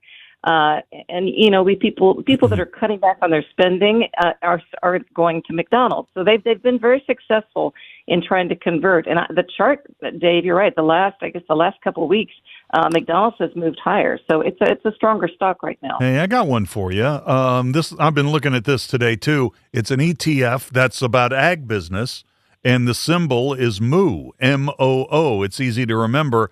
This one it looks a little interesting to me. What do you take? What do you think about that? It's up about I want to say 20% since we started 2026. Well, you're right. This one's been one. You're right. It's the ETF that covers the global ag business, agricultural business. This one has moved just slowly and steadily higher. I don't know if it's going to go. It pulled back just a little bit today, but this one certainly has been a strong performer. Yeah, this thing has got Deere in it. It's got Tyson, Archer Daniels. The food business has been, one of the pockets that has worked to this point. It has. So, I would say, consumer staples, the things that we all need to buy. Let's see how Kroger's is doing, Dave. Kroger was up today. Yeah, Kroger was up today. So you see, people still need to eat. They still need to buy food. So I would keep an eye on some of those. I'll see how Johnson & Johnson's doing. J&J, that one also has been acting strong. So see, these are the pockets, Dave, right here. Those are the pockets of strength. Well, software stocks continue to get hammered, right? It looked like they were oversold for just a brief moment, and now they're back to getting whacked. And you had to really not like the action in Cisco today either. I mean, it was down more than 10%. I'd say it was down 12%. The numbers on Cisco were good, but people are just rotating out of these types of stocks. They are. That one fell off a cliff. It's down 12% today. Yeah, any of those stocks in this computer networking group, I would stay away from them. You're right. They've gotten whacked. All right. I wanted to ask you, what do you think of Lilly here? I mean, it's run a lot, but people really have been using their weight loss drugs, and it was a big winner in 25. What do you think of Lilly here? Well, I'll tell you, Dave, it's holding tight. There's nothing wrong with it. It's been trading sideways. I don't see any upward momentum just yet. They reported earnings, let me see, February the 4th, and that really didn't move the needle on the stock. So right now, I'd say just a hold on this one, but it doesn't look bad. Yeah, I mean, for the year, it's up about 20%. But year to date, it's really kind of slowed down a little bit. It's down about 4%. Today, though, there was a little bit of action. It's not a cheap stock. I mean, it's a little bit over $1,000 a share. Right. Hey, what do you think? We can go literally months, and there's no chatter about Verizon. Verizon was working today, and Verizon continues. It looks like it's on a slow climb to 50. Is it too late to get some VZ? It looks like, let's see, it's run here 1, 2, 3, 4. It's been running for a little bit longer than a week. They reported earnings, and that kind of goosed the stock. They liked what they heard on their earnings report, so it has moved higher. I don't think I'd jump into it here, especially the market itself is so jumpy at this point. I think I'd be real careful. Got one quick note from a listener, 304-541. Hey, Amy, I've got a theory that Wall Street is keeping AI-related companies down because they're afraid it's going to take their jobs. Some of these just shouldn't be down that much at all. Yeah, there might be something to that. Although the CapEx spending of the big tech names, I think that scared a lot of people. Google, Meta, Microsoft, they're spending a fortune. Well, that's the thing. They really are. And, it's partly, of course, they are spending a fortune because they see a big, big future in it. The thing is, they have to monetize all these billions of dollars that they're spending. And will we see how many quarters will it take for this to play out? So I think the listener brings up a good point. I think some of the AI might be beat up a little bit too much. On the other hand, you take a look at like the billions of dollars that they're spending, and it's kind of mind-boggling. Yeah, it is. But think about this. These companies that are spending billions on CapEx to keep up with the race for AI, they're just buying NVIDIA chips, hand over fist. And I guess we're going to find out a little bit more when NVIDIA finally reports. You're right. Now, we're going to get reports from NVIDIA February the 25th.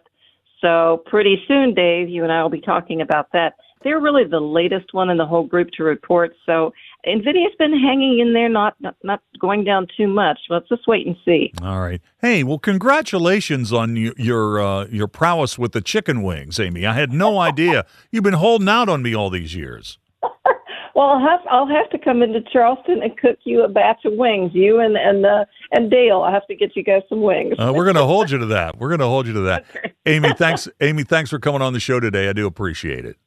Okay, you guys take care. All right, Amy Smith from Investors Business Daily. How about that, Coop? They made 4,000 of her wings. She left L.A. and went right to Flavortown.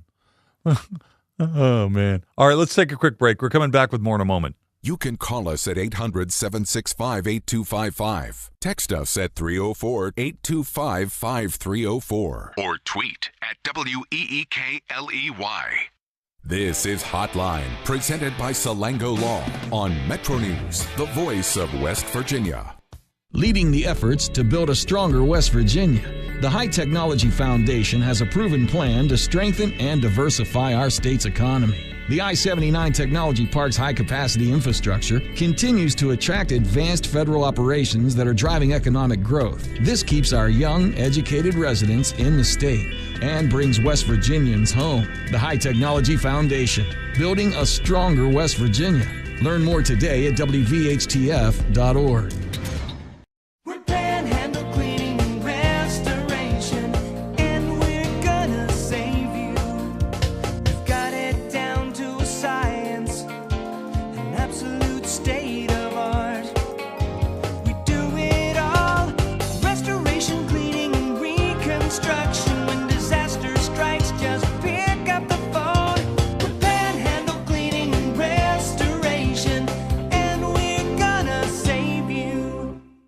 Stike Wealth Enhancement Group is now Wealth Enhancement.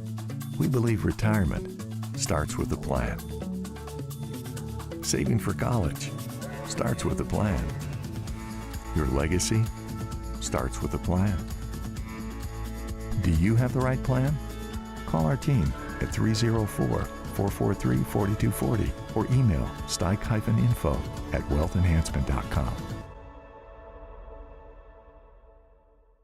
New year, new trucks. Start your year off with a new truck from Dan Cava Toyota World. Now lease a 2025 Tacoma for as low as $299 a month. Save over $7,500 off on select Tundras or get 2.99% for 72 months. It's your last chance to get a gas model 2025 RAV4. Don't miss out. Come experience cars you can count on year after year. Dan Cava, Toyota World in Fairmont. Shop the road. You own a boat because you love spending time on the water. Choose the outboard that allows you to make the most of it. Honda Marine's legendary reliability, ease of maintenance, and powerful performance keep you going strong. And they're all backed by the peace of mind protection of the industry's best limited warranty. Visit your Honda Marine dealer today and find out why it's more than an engine. It's your time on the water.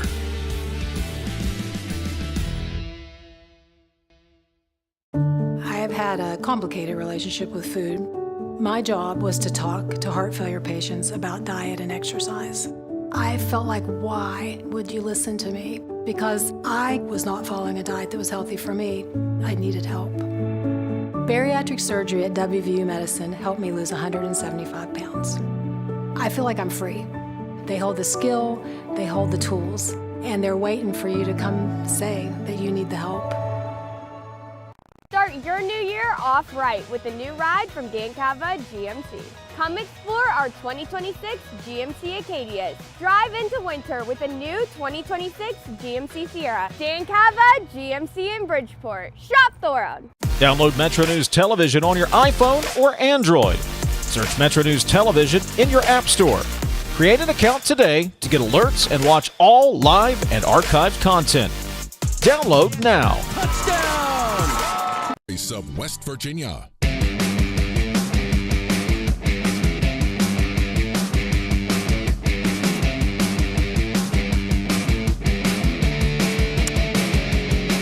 All right, welcome back.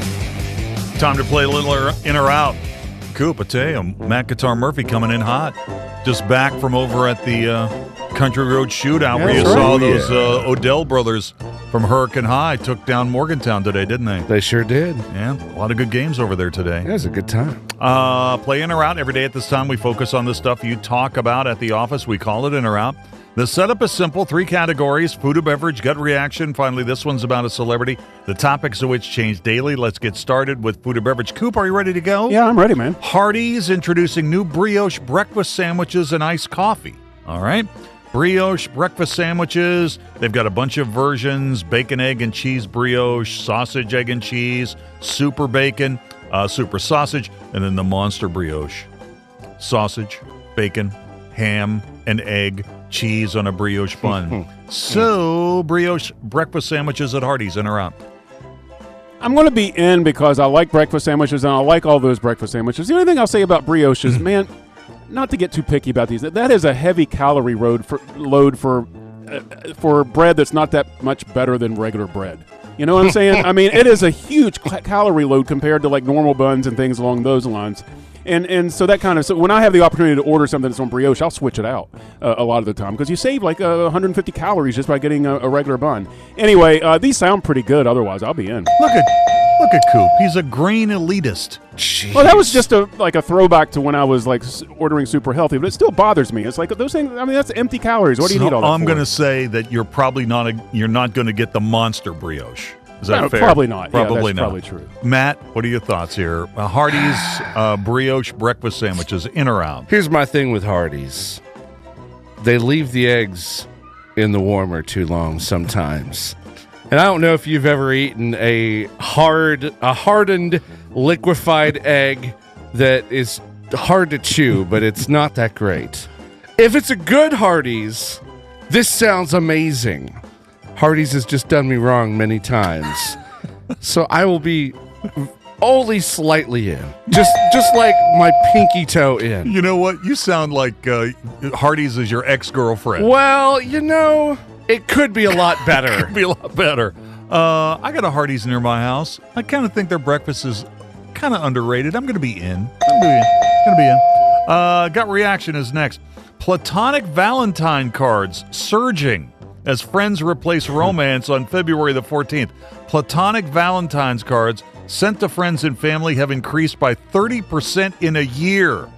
Platonic Valentine's cards, Coop. Platonic Valentine's cards.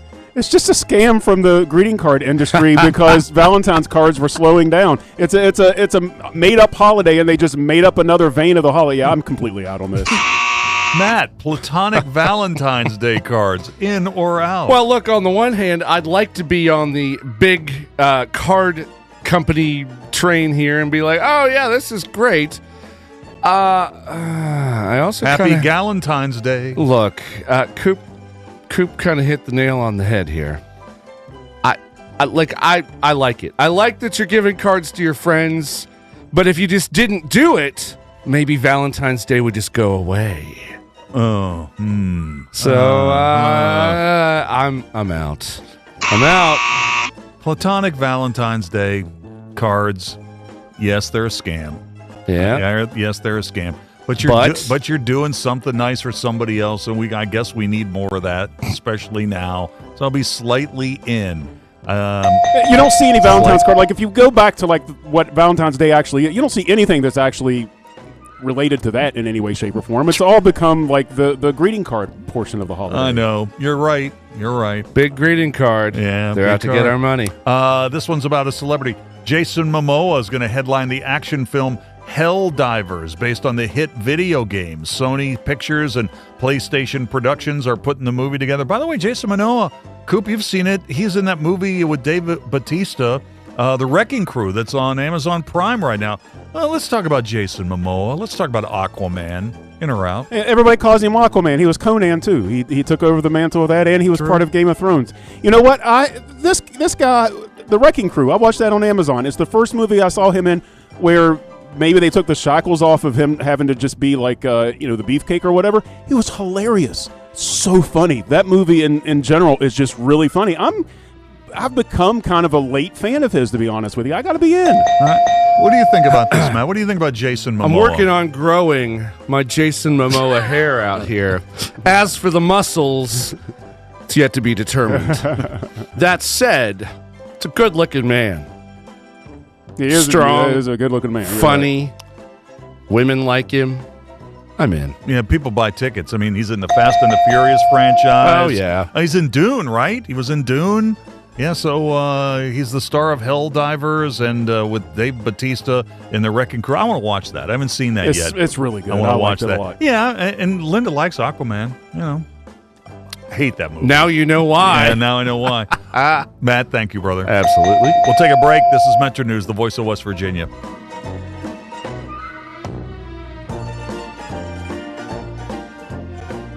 This is Hotline, presented by Salango Law on Metro News, the voice of West Virginia.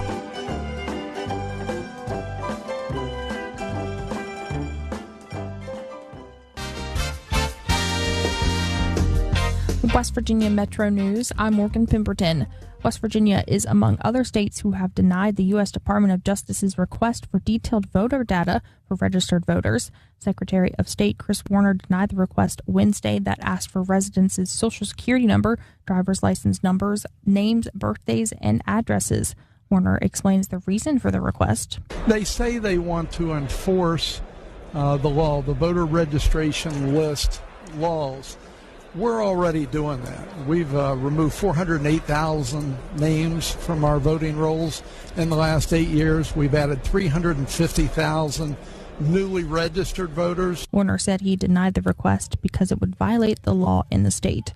Legislation is moving through the state Senate that would create the Cohen-Craddock Student Athlete Safety Act, which is named after the middle school football player who passed away in 2024 from a football-related head injury. The bill would make it an option for youth football players to wear a guardian cap over their helmet if they wanted to. Cohen's father, Ryan Craddock, says he wants to prevent what happened to Cohen from happening again. My sole goal is to take a tragedy from what we've had to experience as a family of Cohens and hopefully to help and prevent other kids. That's our goal. The bill would also establish education and training to prevent concussions.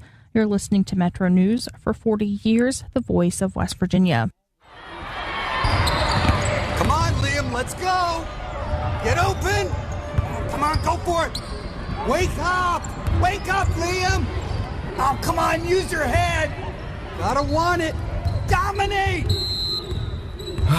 There he goes again. Liam's dad yelling from the stands, trying to relive his glory days. I know. We're just trying to have fun out here and play with our friends. Like, it's not that deep. He seriously needs to get a grip. Does he really think he's helping Liam play better? I feel bad for Liam. I know he's embarrassed his dad ruins every game like this. I mean, I would be too. Someone needs to tell him this isn't about him. Yeah, stop trying to coach from the stands and just cheer. That's what Liam wants. That's what we all want. Be your student's biggest fan, not their biggest critic. This message presented by the WVSSAC and the West Virginia Athletic Directors Association. PEIA Director Brent Wolfenbarger appeared in front of lawmakers today and told them they have a strategy to gradually spend their reserve fund to keep premium increases at a minimum. He says the decision was made after a consultant recommended it. They looked at the problems that had occurred during a period of 4 years where there was no increases at all, and then we had to spike to like a 14%, 10% increase because we hadn't properly prepared a solid financial foundation to weather those storms. From the Metro News Anchor Desk, I'm Morgan Pemberton. Ask yourself what you will miss more, your children or cigarettes. As long as I can remember, my mother smoked. She died from lung cancer when I was 16. I could not take the chance of continuing smoking and not being here for my daughter. I know how much I needed my mom still, and I didn't realize it until I had lost her. You're not just quitting for yourself. For free help, call 1-800-QUIT-NOW. A message from the Centers for Disease Control and Prevention.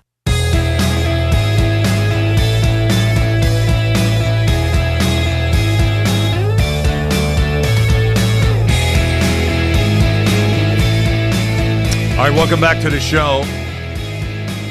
Getting down to the end of the first day of action for the USA men's hockey team at the Winter Olympics in Italy. They lead Latvia 5-1, a little more than 3 minutes to go in the third period.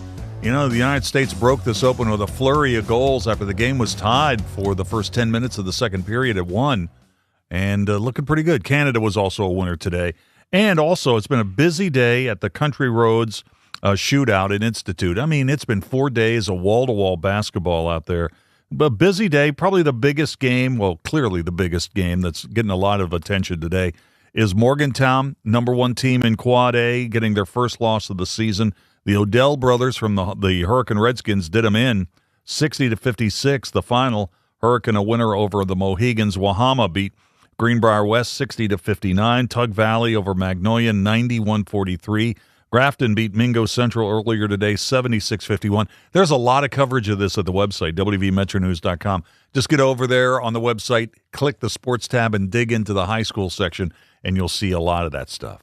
All right, question of the day. We're going to get Kevin Kinder out here in just a moment.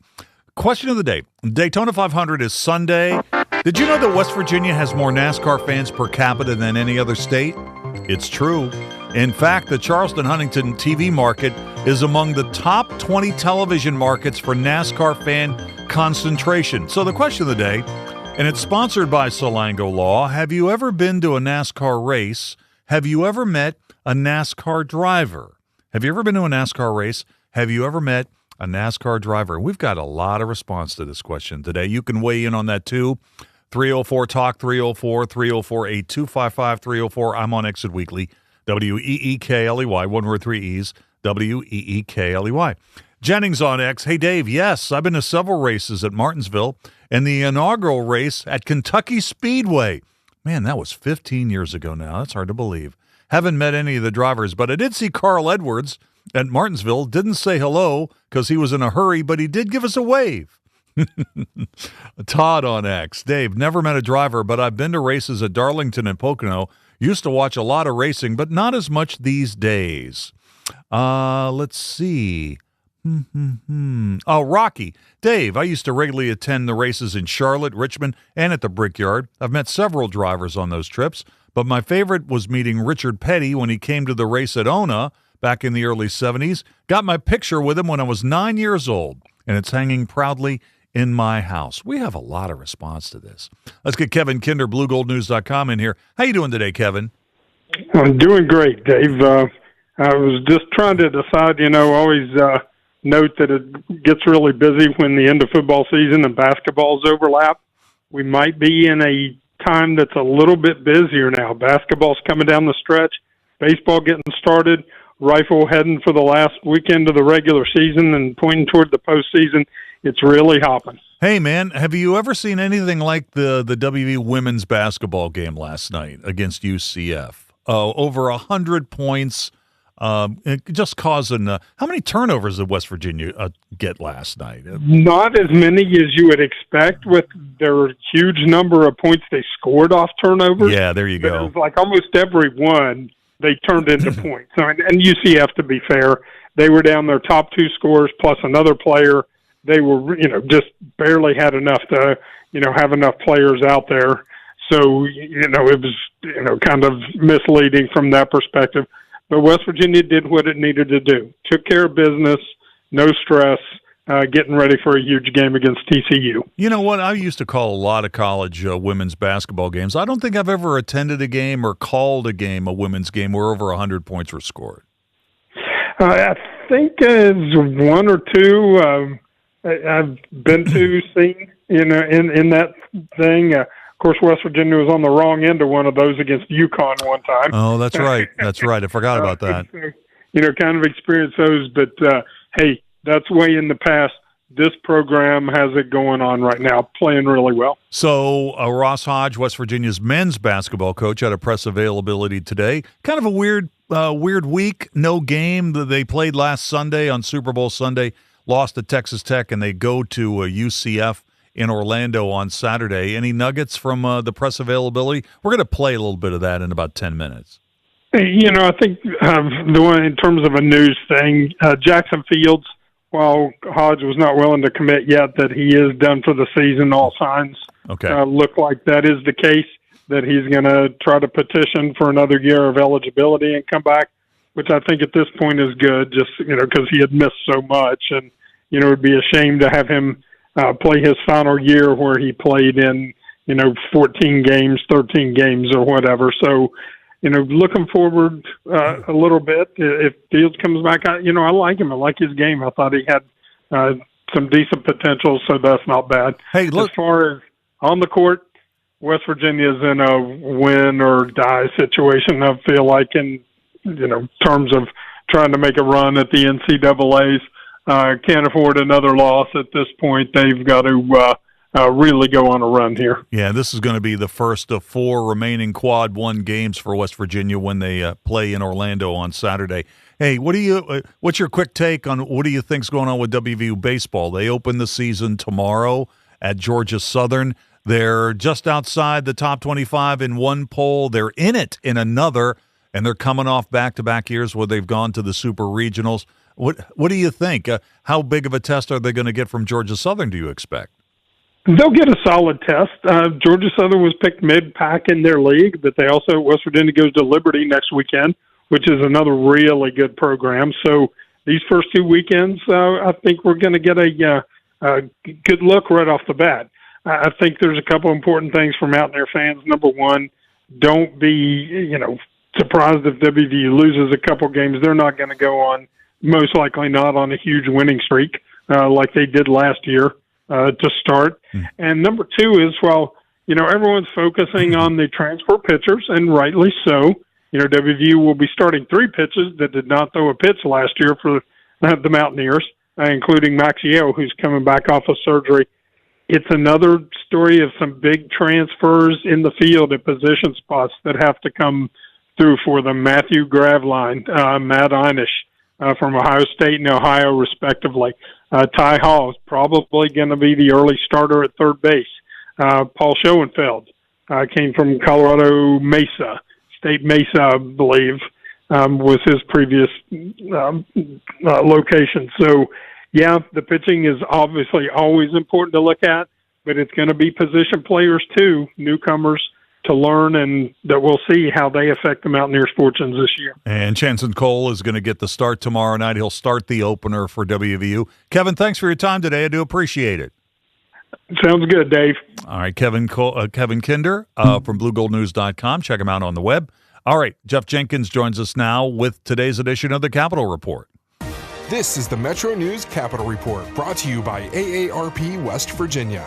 AARP is your ally for real possibilities in the Mountain State. Connect on social media at AARP West Virginia and learn more at aarp.org/WV. Today's report in 60 seconds.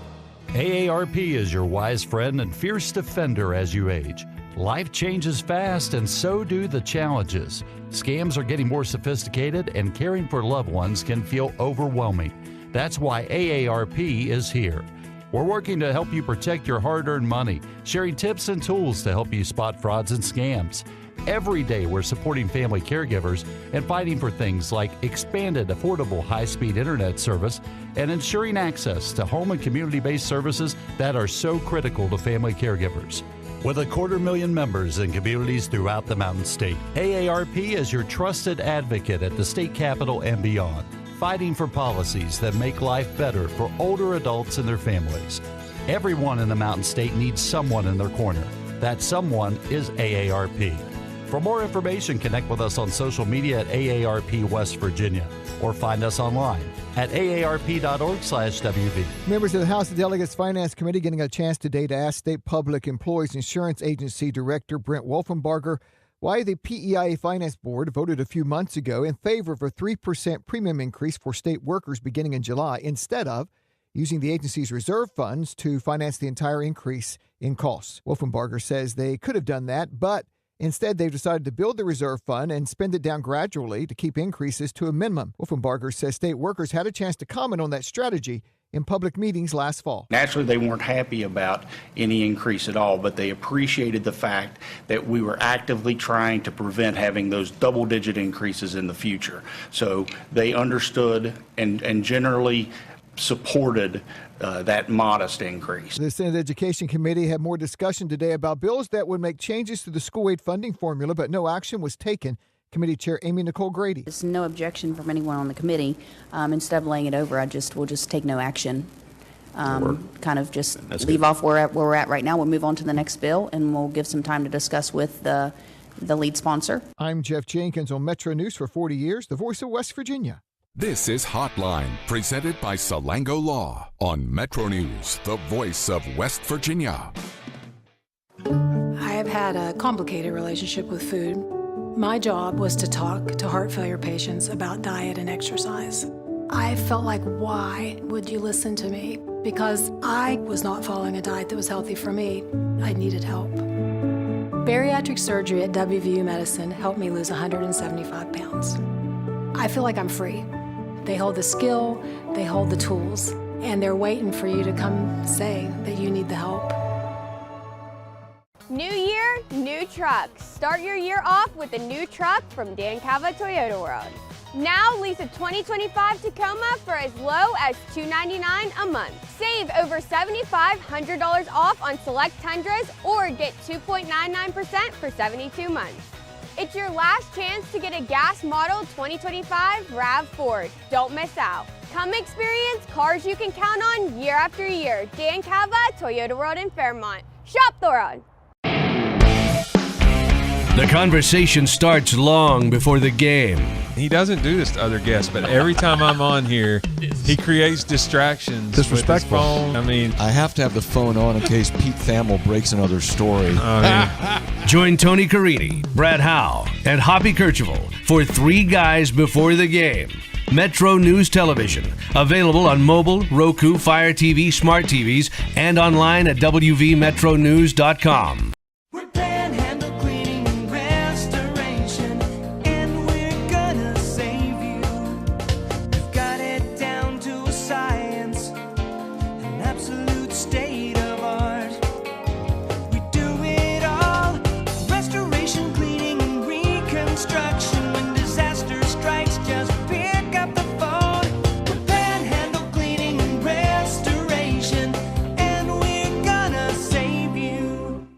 Leading the efforts to build a stronger West Virginia, the High Technology Foundation has a proven plan to strengthen and diversify our state's economy. The I-79 Technology Park's high-capacity infrastructure continues to attract advanced federal operations that are driving economic growth. This keeps our young, educated residents in the state. and brings West Virginians home. The High Technology Foundation, building a stronger West Virginia.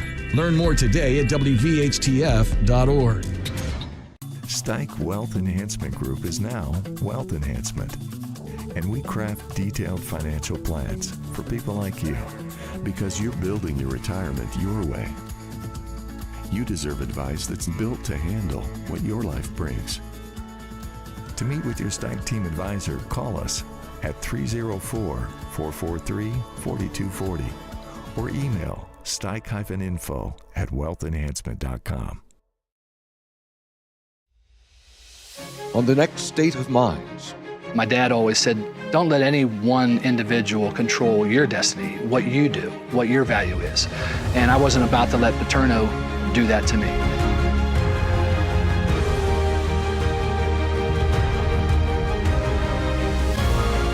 I mean, it was just a phenomenal time, my first game, and to be accepted as a Mountaineer.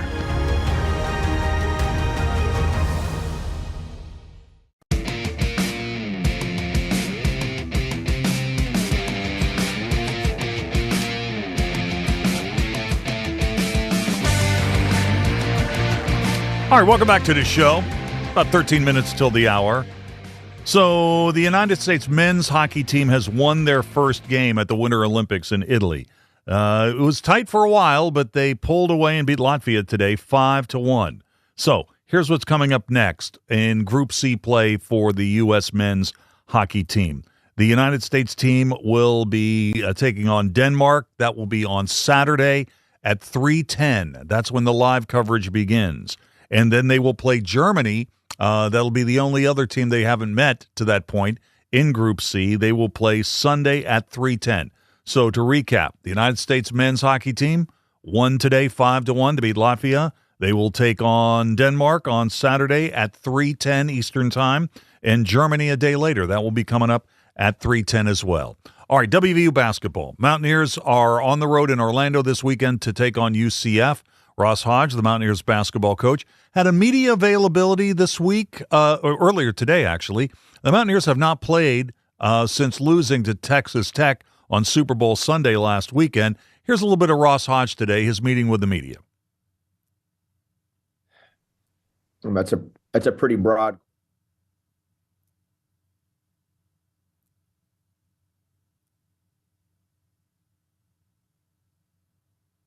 Have a little problem with that, Coop? Well, it started and then it stopped. Let me try to fire it up again. Okay. I'll tell you what, while we're working on that, let me go ahead and get a quick reset on our question today, because we have a ton of response to this question. And last night, we were in a situation where NASCAR qualifying took place. Busch is on the pole for Sunday's race. You've got the Daytona Twin races tonight, although the front row is essentially set after last night's qualifying. Question of the day has to do with the Great American Race. The Daytona 500 is coming on Sunday. West Virginia has more NASCAR fans per capita than any other state. In fact, the Charleston-Huntington market is among the top 20 TV markets in NASCAR fan concentrations. We likes our NASCAR. So the question of the day, and it is sponsored by Salango Law, have you ever been to a NASCAR race, and have you ever met a NASCAR driver? You've got time to weigh in on this. The text line here is 304-TALK-304, 304-8255-304. I'm on X2 at Weekly, W-E-E-K-L-E-Y, one word, 3 E's, W-E-E-K-L-E-Y. Man, I love your NASCAR stories. Let's get into a couple of these. 304-444. Hey, Dave, I met the king, Richard Petty, and I rode with Richard in Chicago in 2008. It was 4 laps. Hey, whoever sent me this, send me another text, because I'd like to know the details on that. I'd like to know a little bit more about what it was like to tool around with Richard Petty. Here's one from James, 301-707. Hey, Dave, I've been to Charlotte, Martinsville, Pocono, Dover, and Bristol. I went to the Ford dealership in Saberton to meet Jeremy Mayfield. And believe it or not, I went to the Walmart in Kaiser and met Micah Waltrip, met Kurt Busch in Martinsville, met Rusty Wallace at Bristol, and Bill Elliott in Charlotte. James, you've been around, son. You have been around. That's all good stuff. Coop, did we find Ross Hodge? All right, so Ross Hodge met the media today, WVU's basketball coach. Let's check in on a bit of that. That's a pretty broad question. I feel like we've gotten better really everywhere.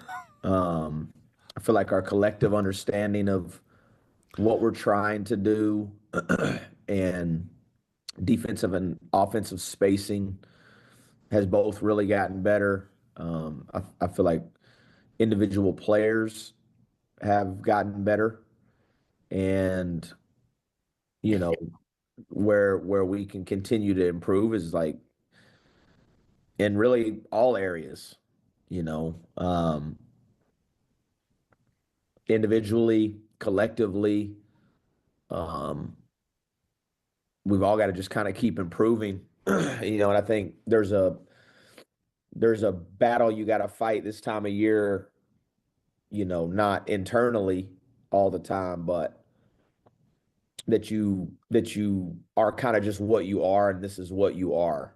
And I think until the last horn goes off of the last game, that you can continue to get better collectively, individually. Coaches can coach better. So, I feel like we've gotten better in all areas. Defensively, you kind of morph each year, and different teams have different identities and different strengths. And, I think one thing that this team has done particularly well that some of the previous teams that I've coached didn't do well is, we do a good job of playing without the foul.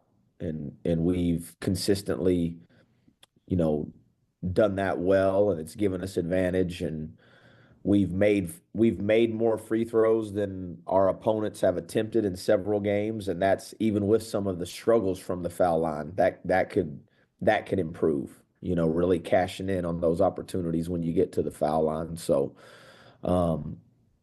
specifically, I think you just continue to evolve as a team and get better. All right, there you go. That's Ross Hodge, WVU's basketball coach, meeting the media earlier today. There'll be much more comments from the coach of the Mountaineers on Sportsline. Their show follows ours almost immediately at 6:06 on the network. Back to the question of the day, NASCAR. So there are more NASCAR fans per capita in our state than any other state, believe it or not. More than North Carolina, more than South Carolina, Virginia, Alabama. No, we got a lot of NASCAR fans here in West Virginia. So the question is, have you ever been to a race, and have you ever met a driver? Man, I love your photos. I love you when you send the photos. Here's one from Ron. He goes, here I am back in the day with number 3 at the Charlotte race. Had to wait an hour for Dale Earnhardt to come out of his NASCAR trailer, but I got that autograph. Yeah, you sure did. Man, what a great picture. Great picture. Fantastic. Thank you for sending that along. Yes, I bleed green on X. Dave, only 2 tracks I've ever been to, Ona Speedway and the I-77 Speedway in Ripley. Haven't been to either one of those since I was 5 or 6. So that's got to be back to 1976 or 1977. Let's see. Let me get into the text messages. Dave, 304-951. This weekend is my Super Bowl, the Daytona 500. That's from Kevin. Kevin, I think you speak for a lot of people. A lot of folks feel that way. Hey, we had a lot of response to this, and the ones we didn't get to, we'll call out the best, and that'll be in the follow-up file tomorrow. Let's take a quick break. We'll come back and wrap it up for the day in just a moment. Talking to your kids about the dangers of vaping can be hard. Getting them to listen to hot gossip is easy. So here's some drama you could share with your kid. Dude, did you hear about Cassie and Jake? No, but did you hear that vaping can cause irreversible lung damage and nicotine affects brain development? Nuh-uh. You don't need to gossip if you want to have an open conversation about vaping. So if you want to get tips on when and how to talk to your kids, visit talkaboutvaping.org. Brought to you by the American Lung Association and the Ad Council. Moving Day, a walk for Parkinson's, is happening around the country. More than just a walk. Moving Day is a fun experience that unites the community in the fight against Parkinson's disease. Parkinson's doesn't stop, and neither will we. So let's get moving. Join the Parkinson's Foundation to learn more and register for an event in your area at movingdaywalk.org. That's movingdaywalk.org. The Library of Congress invites you to visit the revamped Veterans History Project website. where first-hand accounts shared by U.S. military veterans are accessible to the public. Performing a search of the collection is easy. First, go to loc.gov/vets. Click Explore the Collections. Scroll down to Search the VHP Collections and click. Make sure you're searching this collection, and with simple keywords, you can find what you're looking for. Visit loc.gov/vets today. Being isolated and lonely can be harmful to your health, resulting in high blood pressure, a greater risk of heart disease, and early onset dementia. So it's important to build and maintain social connections. Try a new hobby, volunteer, exercise, or use your phone or other device to stay in touch. Visit connecttoeffect.org to find resources and ways to stay connected. Presented by AARP Foundation with support from United Healthcare. Hey, everything okay? Yes, I'm fine. Honey. Hey, I'm here for you. Tell me about school today. When kids can't find the right words, music can help them sound it out. Talk to the kids in your life about their emotional well-being. Find tools and resources at sounditouttogether.org. Brought to you by the Ad Council and Pivotal Ventures. To the big-hearted, the bold, the teachers, the growers, the builders, the change makers. We need you. We are the Peace Corps. In more than 60 countries, we go the distance to make a difference. We're volunteers, partners, communities, bringing our experience, joy, and passion to building a better world together. Are you looking for more? Then we are looking for you. Join us at peacecorps.gov. I'm Scarlett Johansson. My family relied on public assistance to help provide meals for us. These meals fueled my involvement in theater and the arts as a child, which fostered my love for acting. The Feeding America network of food banks helps millions of people put food on the table. You can join the movement to end hunger by donating, volunteering, and advocating. Because when people are fed, futures are nourished. Join the movement to end hunger at feedingamerica.org/actnow. Brought to you by Feeding America and the Ad Council.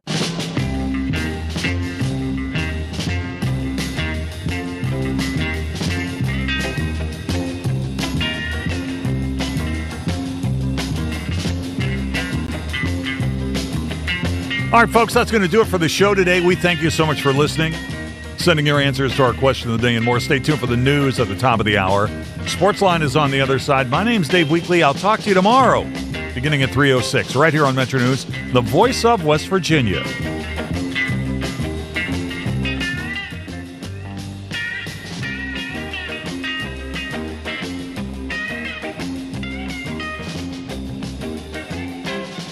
This is Hotline, presented by Salango Law on Metro News, the voice of West Virginia. Hotline on the Metro News Network.